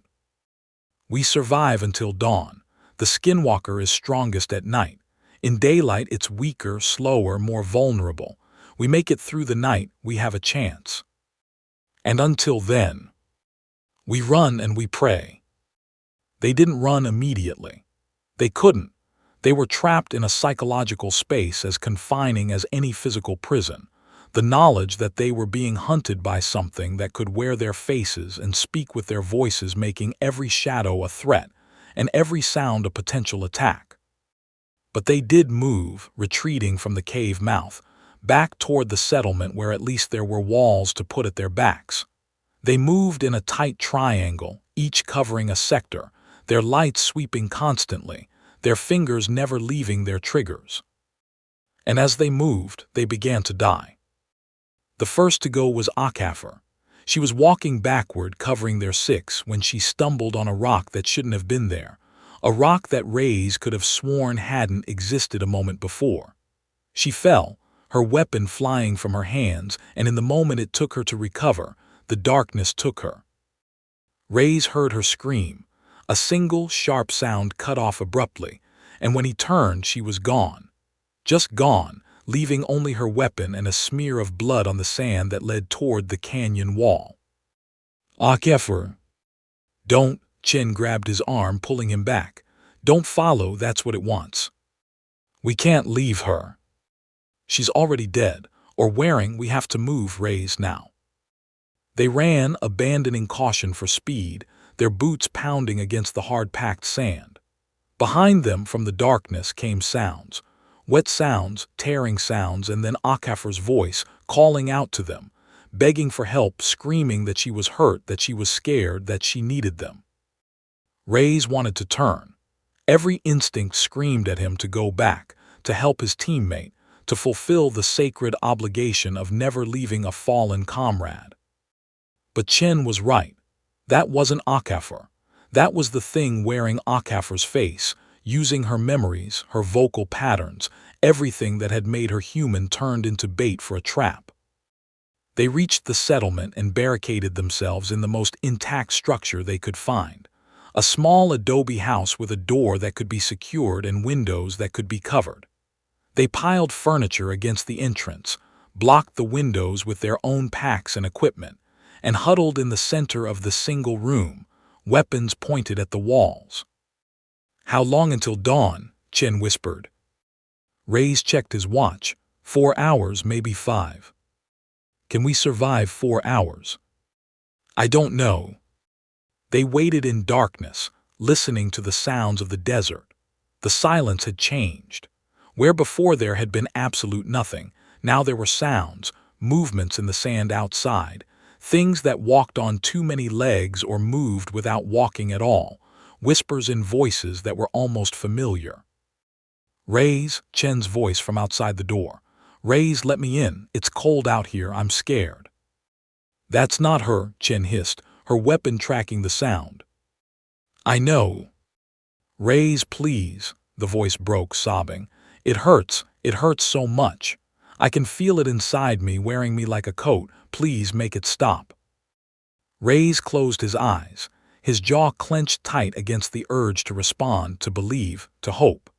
He thought of his grandmother, of the stories she'd told him about the Yi Naldlucia's tricks, about how it would use your love for the dead against you, how it would wear your mother's face or your child's voice to lure you into the dark. "Don't listen," he whispered to Chen. "Don't respond, don't give it anything to work with." The sobbing continued for a while, gradually shifting from Chen's voice to Akafar's, then to Vasquez's, then to voices they didn't recognize, languages they couldn't understand. The cries of children, the pleas of the dying, a chorus of suffering that went on, rising and falling until it became background noise, a soundscape of horror that they had to actively tune out to maintain their sanity. Hours passed. The darkness outside didn't lighten. Reyes checked his watch and found that time had stopped, the hands frozen at 3:47 a.m., the display unchanging no matter how long he waited. "Time is wrong," he told Chen. "It's playing with us." "Or we've lost our minds," Chen suggested, her voice hollow. "Maybe we're already dead, maybe this is hell." "We're not dead, but we will be if we don't stay focused." The attack came without warning. One moment they were alone in their makeshift fortress, and the next the walls were moving, the adobe softening like clay, becoming fluid, shapes pressing through from the outside, hands, faces, things that wore their own faces and reached for them with arms that stretched impossibly long. Chen screamed and fired, her bullets striking the shapes and passing through them like they were made of smoke. But they weren't smoke. They were solid enough to grab, to hold, to pull. A hand closed around Chen's ankle, a hand that was simultaneously Chen's own hand and Vasquez's hand, and something else entirely. Something with too many fingers and joints that bent the wrong way. "Raise." He grabbed her arm, pulling against the force that was dragging her toward the wall, and for a moment they were locked in a tug-of-war with the darkness itself. Then he remembered the white ash, remembered his grandmother's words, and with his free hand he fumbled for the container, scattering the contents across the floor between them and the wall. The effect was immediate. The shapes recoiled, the hands withdrew, and from the walls came a sound, part scream, part snarl, part the tearing of fabric, that suggested pain or anger or both. "It works," Reyes gasped, pulling Chen back into the center of the room. "The ash works." They spread it in a circle around themselves, a thin line of white powder that shouldn't have been enough to stop anything, but which the darkness seemed unable to cross. The sounds outside intensified, the screams becoming shrieks, the movements becoming frantic, as whatever was out there raged against the barrier that had been created. "How long will it hold?" Chen asked, her voice trembling. "I don't know, until we run out of ash or until it finds another way in." But the Skinwalker was patient. It had waited centuries for victims foolish enough to enter its territory. It could wait hours for the ash to disperse or for the survivors to make a mistake. It settled into a siege, probing at the edges of their protection, testing for weakness, whispering promises and threats in voices that cut like knives. It showed them things, visions projected on the walls of their sanctuary, images of their families, their homes, their failures and regrets made manifest and twisted into instruments of torture. Reyes saw his grandmother, her face stretched into a scream, her body being worn by the creature even as she begged him to save her. He saw his mother, who had died when he was young, her corpse animated and shambling toward him with arms outstretched for embrace. He saw himself, wearing his own face but moving like the creature, becoming the thing he feared most. He closed his eyes and prayed to gods he wasn't sure he believed in, prayed in Navajo and English, and the wordless language of desperation. And somehow, impossibly, they survived until the first gray light of dawn began to filter through the cracks in their barricades. The creature screamed, a sound of pure rage and frustration that shook the foundations of the building, and then it was gone, retreating to whatever hole it called home, leaving them trembling and alive in the growing light. They had survived the night, but the horror was far from over. The dawn revealed a landscape transformed. Where the night before there had been an abandoned settlement surrounded by empty desert, there was now evidence of the Skinwalker's industry everywhere Rays looked. The coyote carcass still hung above the doorway, but now there were others, dozens of them, strung from every available post and beam, a canopy of mutilated animals that cast shifting shadows in the morning light. But worse were the human remains. Rays found them as he searched the settlement for supplies, for weapons, for anything that might help them survive another night if the creature returned. The bodies, or what remained of them, had been arranged in patterns that suggested purpose beyond simple killing. Torres had been positioned in a kneeling posture, his hands pressed together in mock prayer, his organs removed and replaced with smooth stones that had been carefully selected for size and color. Kavaks hung from the roof beam of what might once have been a church, his body folded in a way that suggested origami, his spine cracked and reformed into impossible angles. And the faces. All the faces were gone, carefully removed and preserved, hung on the walls like hunting trophies or ritual masks. Rays recognized Ramirez's features and Vasquez's, and the others he'd known only briefly before the darkness had taken them. They stared down at him with expressions frozen somewhere between terror and ecstasy, the skin perfectly preserved, the eyes replaced with something that glittered like glass. "We have to get out of here," Chen said, her voice barely a whisper, cracked by hours of screaming and silence. "We have to run while we can." "We can't run." Rays was methodically searching the bodies, trying not to look at their faces, trying to treat them as equipment rather than people. "It'll chase us. It can run faster than we can, and it knows this territory better than any map." "Then what do we do?" "We finish the mission, we capture it." Chen laughed, a sound like breaking glass. "Capture it. Rays, it killed 8 people, 8 trained, armed professionals. How exactly do you propose we capture something like that?" "We use its rules against it, we trap it." He explained his plan as they worked, gathering materials from the dead and the settlement. The white ash had worked, had hurt the creature, or at least forced it to retreat.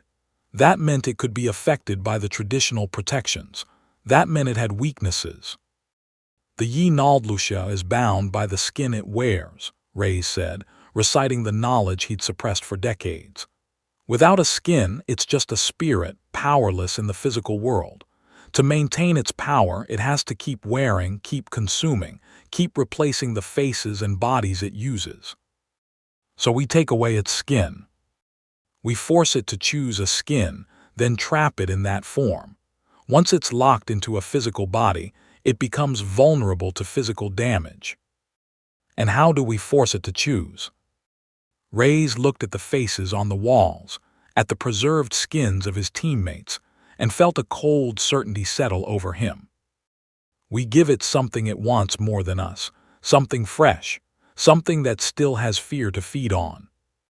They spent the day preparing. They found bear traps in one of the buildings, old but functional, their springs still strong, their teeth still sharp. They rigged these with tripwires around the settlement, creating a maze of potential capture points. They prepared white ash in solution, loading it into spray bottles and darts, creating weapons that might actually hurt the thing that had slaughtered their team. And they prepared the bait. Chen didn't want to do it. "You're talking about using yourself as bait. That's suicide." "It's the only way. The Skinwalker is drawn to fear, and I have plenty of that. But I also have something it wants: knowledge, understanding. I'm the only one who knows what it is, how it works, how to hurt it. It'll want to wear me just for that. And when it comes for you, then you spring the trap. The bear traps will hold it temporarily, long enough for us to bind it with the silver restraints." Silver. Another traditional weakness.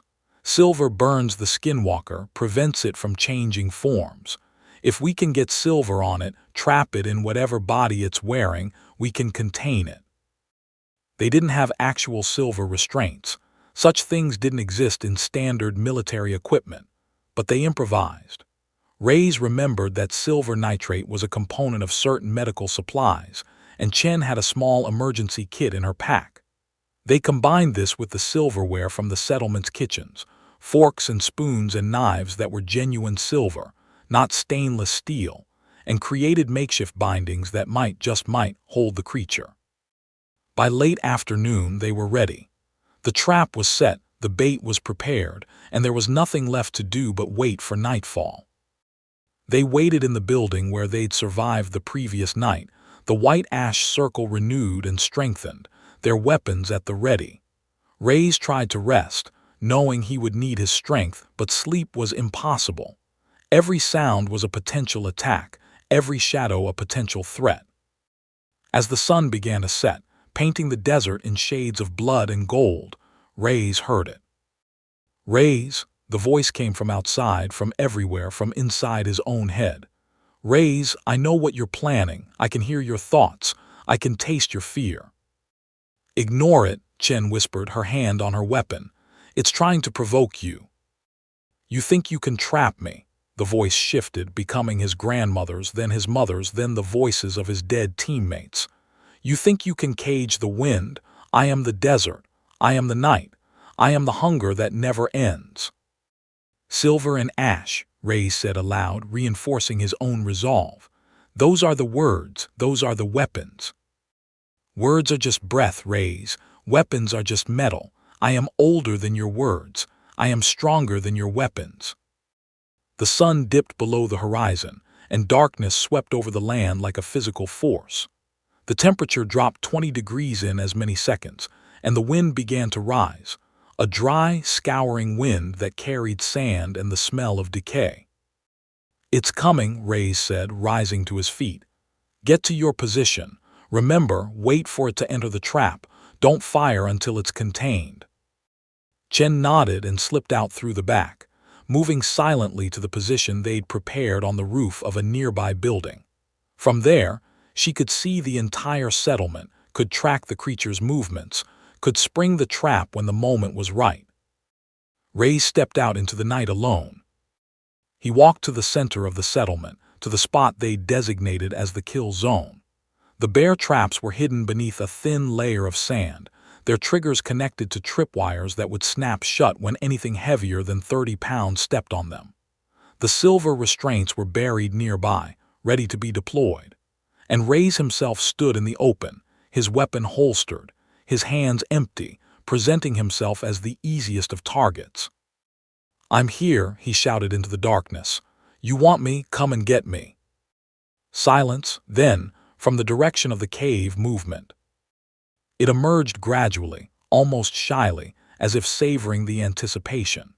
At first, Reyes thought it was Vasquez, saw the shape of his team leader, the familiar posture, the confident stride.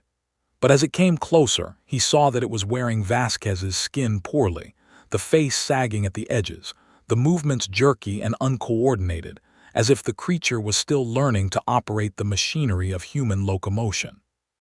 Hello, Reyes, it said, and its voice was Vasquez's voice, but underneath it was something else, a vibration like insects in a jar, like bones being ground to powder. Did you miss me?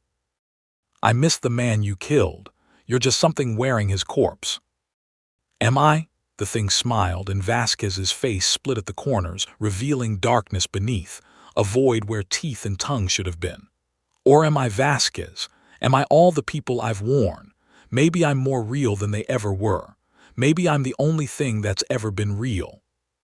You're a parasite, a thief. You steal what you can't create. I create beauty. The creature's voice rose, taking on the cadence of a preacher or a prophet. I create transformation. I take the weak, the afraid, the limited, and I make them eternal. Vasquez will never die now. He'll walk forever in 1,000 forms in 1,000 worlds. I have given him immortality. You've given him hell. Same thing, different perspective. The creature was close now, 20 feet away, 15, crossing the boundary of the kill zone. But you, Reyes, you interest me. You know what I am. You've known since you were a child. You carry the old blood, the blood that remembers. My grandmother warned me about you. Grandmothers always do. They're so close to death, you see. They can feel us waiting. They can hear us scratching at the door. 10 feet now, 5. I could wear her too, you know. I could wear your whole family, everyone you've ever loved. I could be them forever, and you could never tell the difference. I could tell. Could you? The creature stopped, its head tilting at an angle that would have broken a human neck. Are you sure? Let me show you. It moved. Not toward Ray's, but toward the building where Chen was hidden. It moved faster than thought, faster than reaction, crossing the distance in a heartbeat. Ray screamed a warning, but it was too late. The creature was on the roof, and Chen was screaming, and the night erupted in gunfire. But the creature didn't kill her. It grabbed her, held her, and Ray saw with horror what it was doing, wearing her, not completely but partially, taking her face and grafting it onto Vasquez's like a mask upon a mask, so that two faces looked out from the same skull, both screaming, both alive, both aware. Now, the thing shrieked, its voice a chorus of Chen and Vasquez and something older. Now you'll have to choose, kill me and you kill her, save her and you save me. Rays fired, not at the creature but at the tripwire, and the bear trap snapped shut. They had miscalculated. The creature was too fast, too aware, and it dodged the first trap, the second, its body flowing around the metal jaws like water. But the third trap caught it, caught Vasquez's leg, the teeth sinking deep into dead flesh, and the creature screamed with a sound that wasn't human, wasn't animal, was simply pain given voice. Now, Ray screamed, and Chen, still partially herself, still fighting the thing that was trying to consume her, raised her weapon and fired white ash. The creature writhed, its form destabilizing, Vasquez's face melting like wax, Chen's features sloughing off like a mask of wet clay. It was trying to change, trying to escape, but the bear trap held it anchored, and the ash was burning, eating away at whatever substance made up its physical form. Rays ran forward, silver restraints in hand, and threw himself onto the creature's back. It was like grabbing an electric fence, like wrestling a tornado, power that had no business existing in a physical form, thrashing and screaming, and trying to be everywhere at once.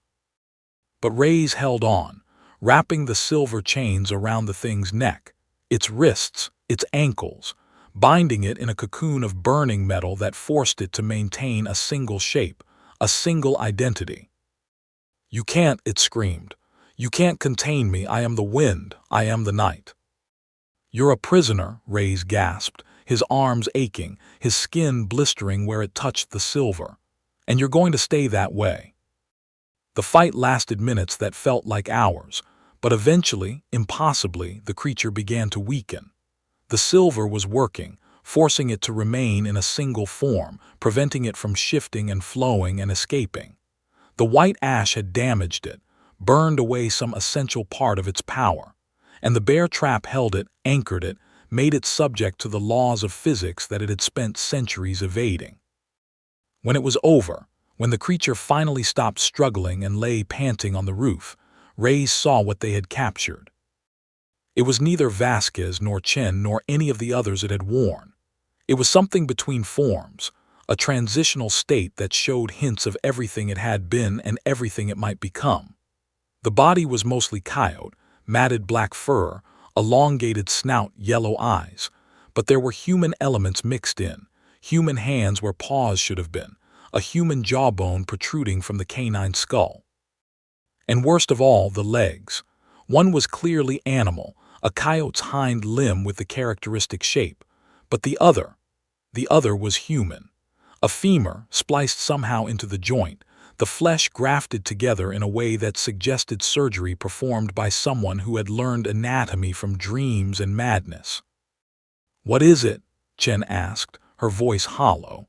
She had fallen from the creature's grasp when the silver had taken effect, her face bleeding where the Skinwalker's imitation had been torn away. The truth, Rays said. The thing underneath all the masks. It's not fully animal, not fully human. It's something that tried to be both and became neither.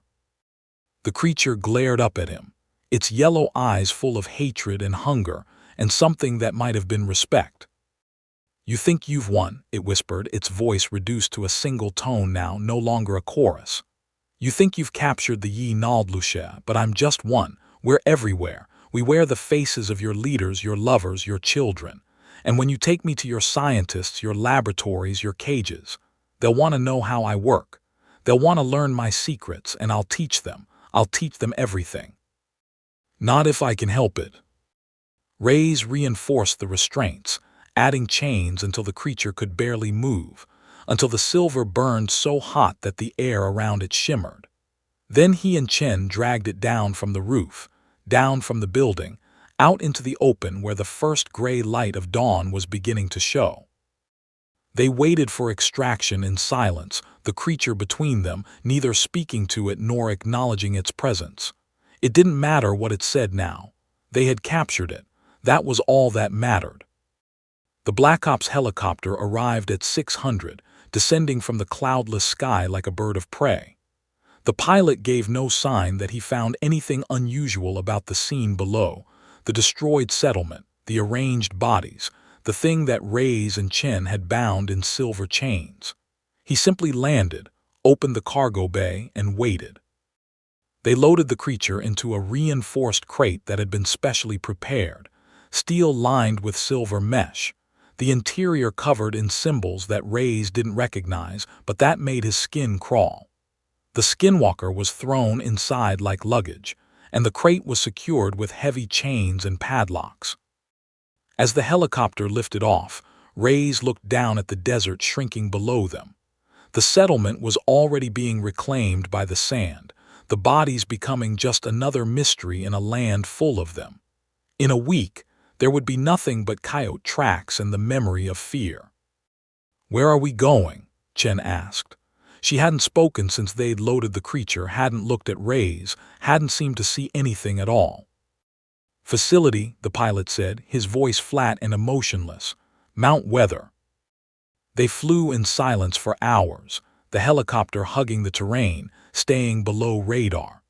The creature in the crate was silent too, but Rays could feel it watching them through the metal, could feel its hunger and its patience, and its absolute certainty that this wasn't over.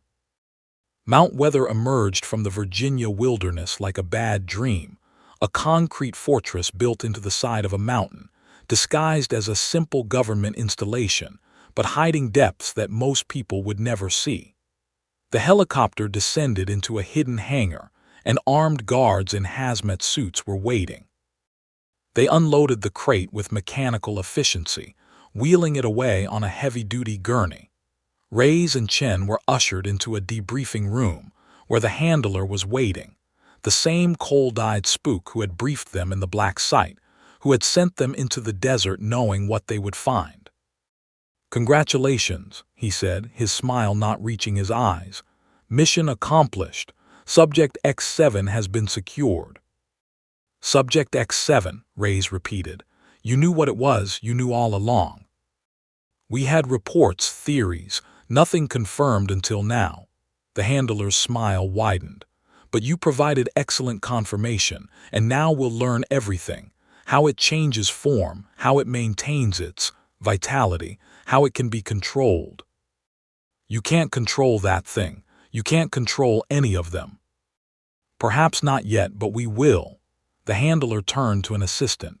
"Prepare Subject X7 for Phase 2. The assistant nodded and left, and the handler turned back to Rays. "You've done your country a great service. You'll be well compensated. And of course, you'll be required to sign the usual non-disclosure agreements." Rays didn't answer. He was thinking about the Navajo elder, the one in the interrogation room who had warned them. "You sent men to catch the wind. Now the wind will catch them." And thinking about what the Skinwalker had said, "We're everywhere. We wear the faces of your leaders." The Navajo elder sat in his cell, wrists still bound, face still gaunt. The fluorescent lights buzzed overhead, casting harsh shadows across the concrete floor. He had been waiting for hours, ever since the helicopter had returned. They hadn't told him what had happened in the desert, hadn't said whether the soldiers had succeeded or failed. But he knew. He could feel it in his bones, in the old blood that remembered things the modern world had tried to forget. The door opened, and a man in a suit stepped inside. The elder recognized him, the handler, the one who had orchestrated the whole operation. "Your information proved accurate," the handler said. "The creature has been captured. It's currently being studied in our facility." The elder smiled. It was a small smile, tired and knowing and somehow triumphant. "You think you caught it," he whispered. "We did catch it. It's in a cage right now, surrounded by scientists who are learning its secrets. You caught one body, one skin." The elder's voice was barely audible, but it carried weight. "But the Yi Naldlucia is not a body, it is not a skin, it is a hunger, a wind that wears whatever form it chooses. And now it wears the form of your facility, your scientists, your secrets." The handler's smile faltered. "What are you saying?" "I'm saying you didn't catch the wind. You invited it inside. And now it will wear your walls, your doors, your locks. It will wear your scientists' faces and walk out into the world." "That's impossible. The containment protocols." "Your protocols are paper and metal. The Yi Naldlucia is older than your paper, stronger than your metal." The elder leaned forward, his eyes bright with something that might have been pity or might have been prophecy. "You think you captured a monster, but you captured a teacher. And now it will teach your people how to become like it, how to wear faces, how to hunger, how to never die." The handler turned and left the room, his footsteps quick and urgent. The elder sat back, still smiling, and waited for the screaming to begin. The subterranean laboratory beneath Mount Weather was a cathedral of steel and glass, a place where the old world's nightmares were dissected and catalogued and made to serve the new world's curiosity. Dr. Sarah Chen, no relation to the operative who had survived the Arizona mission, though the coincidence had been noted, stood before the reinforced crate and checked her instruments one final time. The creature inside had been silent for hours, ever since they'd moved it from the helicopter to the lab. No movement, no sound, no sign of the power that had slaughtered 8 trained soldiers. "Open the primary viewing port," she ordered. A technician pressed a button, and a section of the crate's outer shell slid away, revealing reinforced glass. Dr. Chen leaned in, peering through the multiple layers of protection. The Skinwalker was curled in the center of the crate, its hybrid body, part coyote, part human, all nightmare, lying still as death. Its yellow eyes were closed. Its breathing, if it breathed at all, was too subtle to detect. "It's dormant," Dr. Chen said, making notes on her tablet. "The silver restraints must be working." "Should we begin the examination?" asked the technician. "Not yet. I want to observe it for another hour. Document its resting state before we introduce stimuli." They watched. The minutes passed, marked only by the hum of the ventilation system and the distant rumble of the mountain above. The creature didn't move, didn't twitch, didn't breathe. "It's like it's dead," someone whispered. "It's not dead, it's waiting." Dr. Chen had read the reports, had seen the video footage from the extraction team. She knew what this thing was capable of. All creatures rest, even monsters. Another hour passed. The scientists rotated shifts, ate meals, checked equipment. The creature remained still. At 2300 hours, Dr. Chen made her decision. "We'll begin phase 2 in the morning. For now, secure the lab and post guards. I don't want anyone in here alone with it." The technicians filed out, leaving the creature in darkness. The crate was silent, unmoving, apparently harmless. Then at 3:17, the shaking began. It started subtly, a slight vibration like a truck passing on a distant road. The guards outside the lab barely noticed, but the vibration grew, becoming rhythmic, deliberate. The crate shook once, twice, 3 times. Then it went still. The silence was worse than the shaking. The guards exchanged glances, hands moving to their weapons. One of them approached the crate, peered through the glass. The Skinwalker was gone. Not dead, not escaped. The body was still there, still curled in the same position. But something had changed. The fur looked different. The limbs seemed arranged at slightly different angles. And the face. The face was looking at him. The guard stumbled back, raising his weapon. "It's awake! Sound the alarm!" But the alarm never sounded. The crate made a sound, not a growl, not a scream, but a click. The lock engaging from the inside. The scientists would find the guards the next morning, their faces carefully removed and folded into their own pockets, their bodies arranged in a circle around the empty crate. The Skinwalker was never seen again at Mount Weather, but in the weeks that followed, strange things began to happen. A janitor reported seeing his own reflection in a bathroom mirror, smiling at him with teeth that were too sharp. A security camera captured footage of a figure walking the corridors at night, a figure that wore the face of Dr. Chen, but moved with a gait that was too fluid, too predatory. And in the Navajo elder's cell, the guards found him dead one morning, his face frozen in that same knowing smile, his wrists finally freed from their bonds. On the wall above his bed, written in blood that was later identified as his own, were 3 words. "The wind wears you." Thank you for listening to today's stories. If you enjoyed, please leave a like and subscribe, so you don't miss the stories yet to come.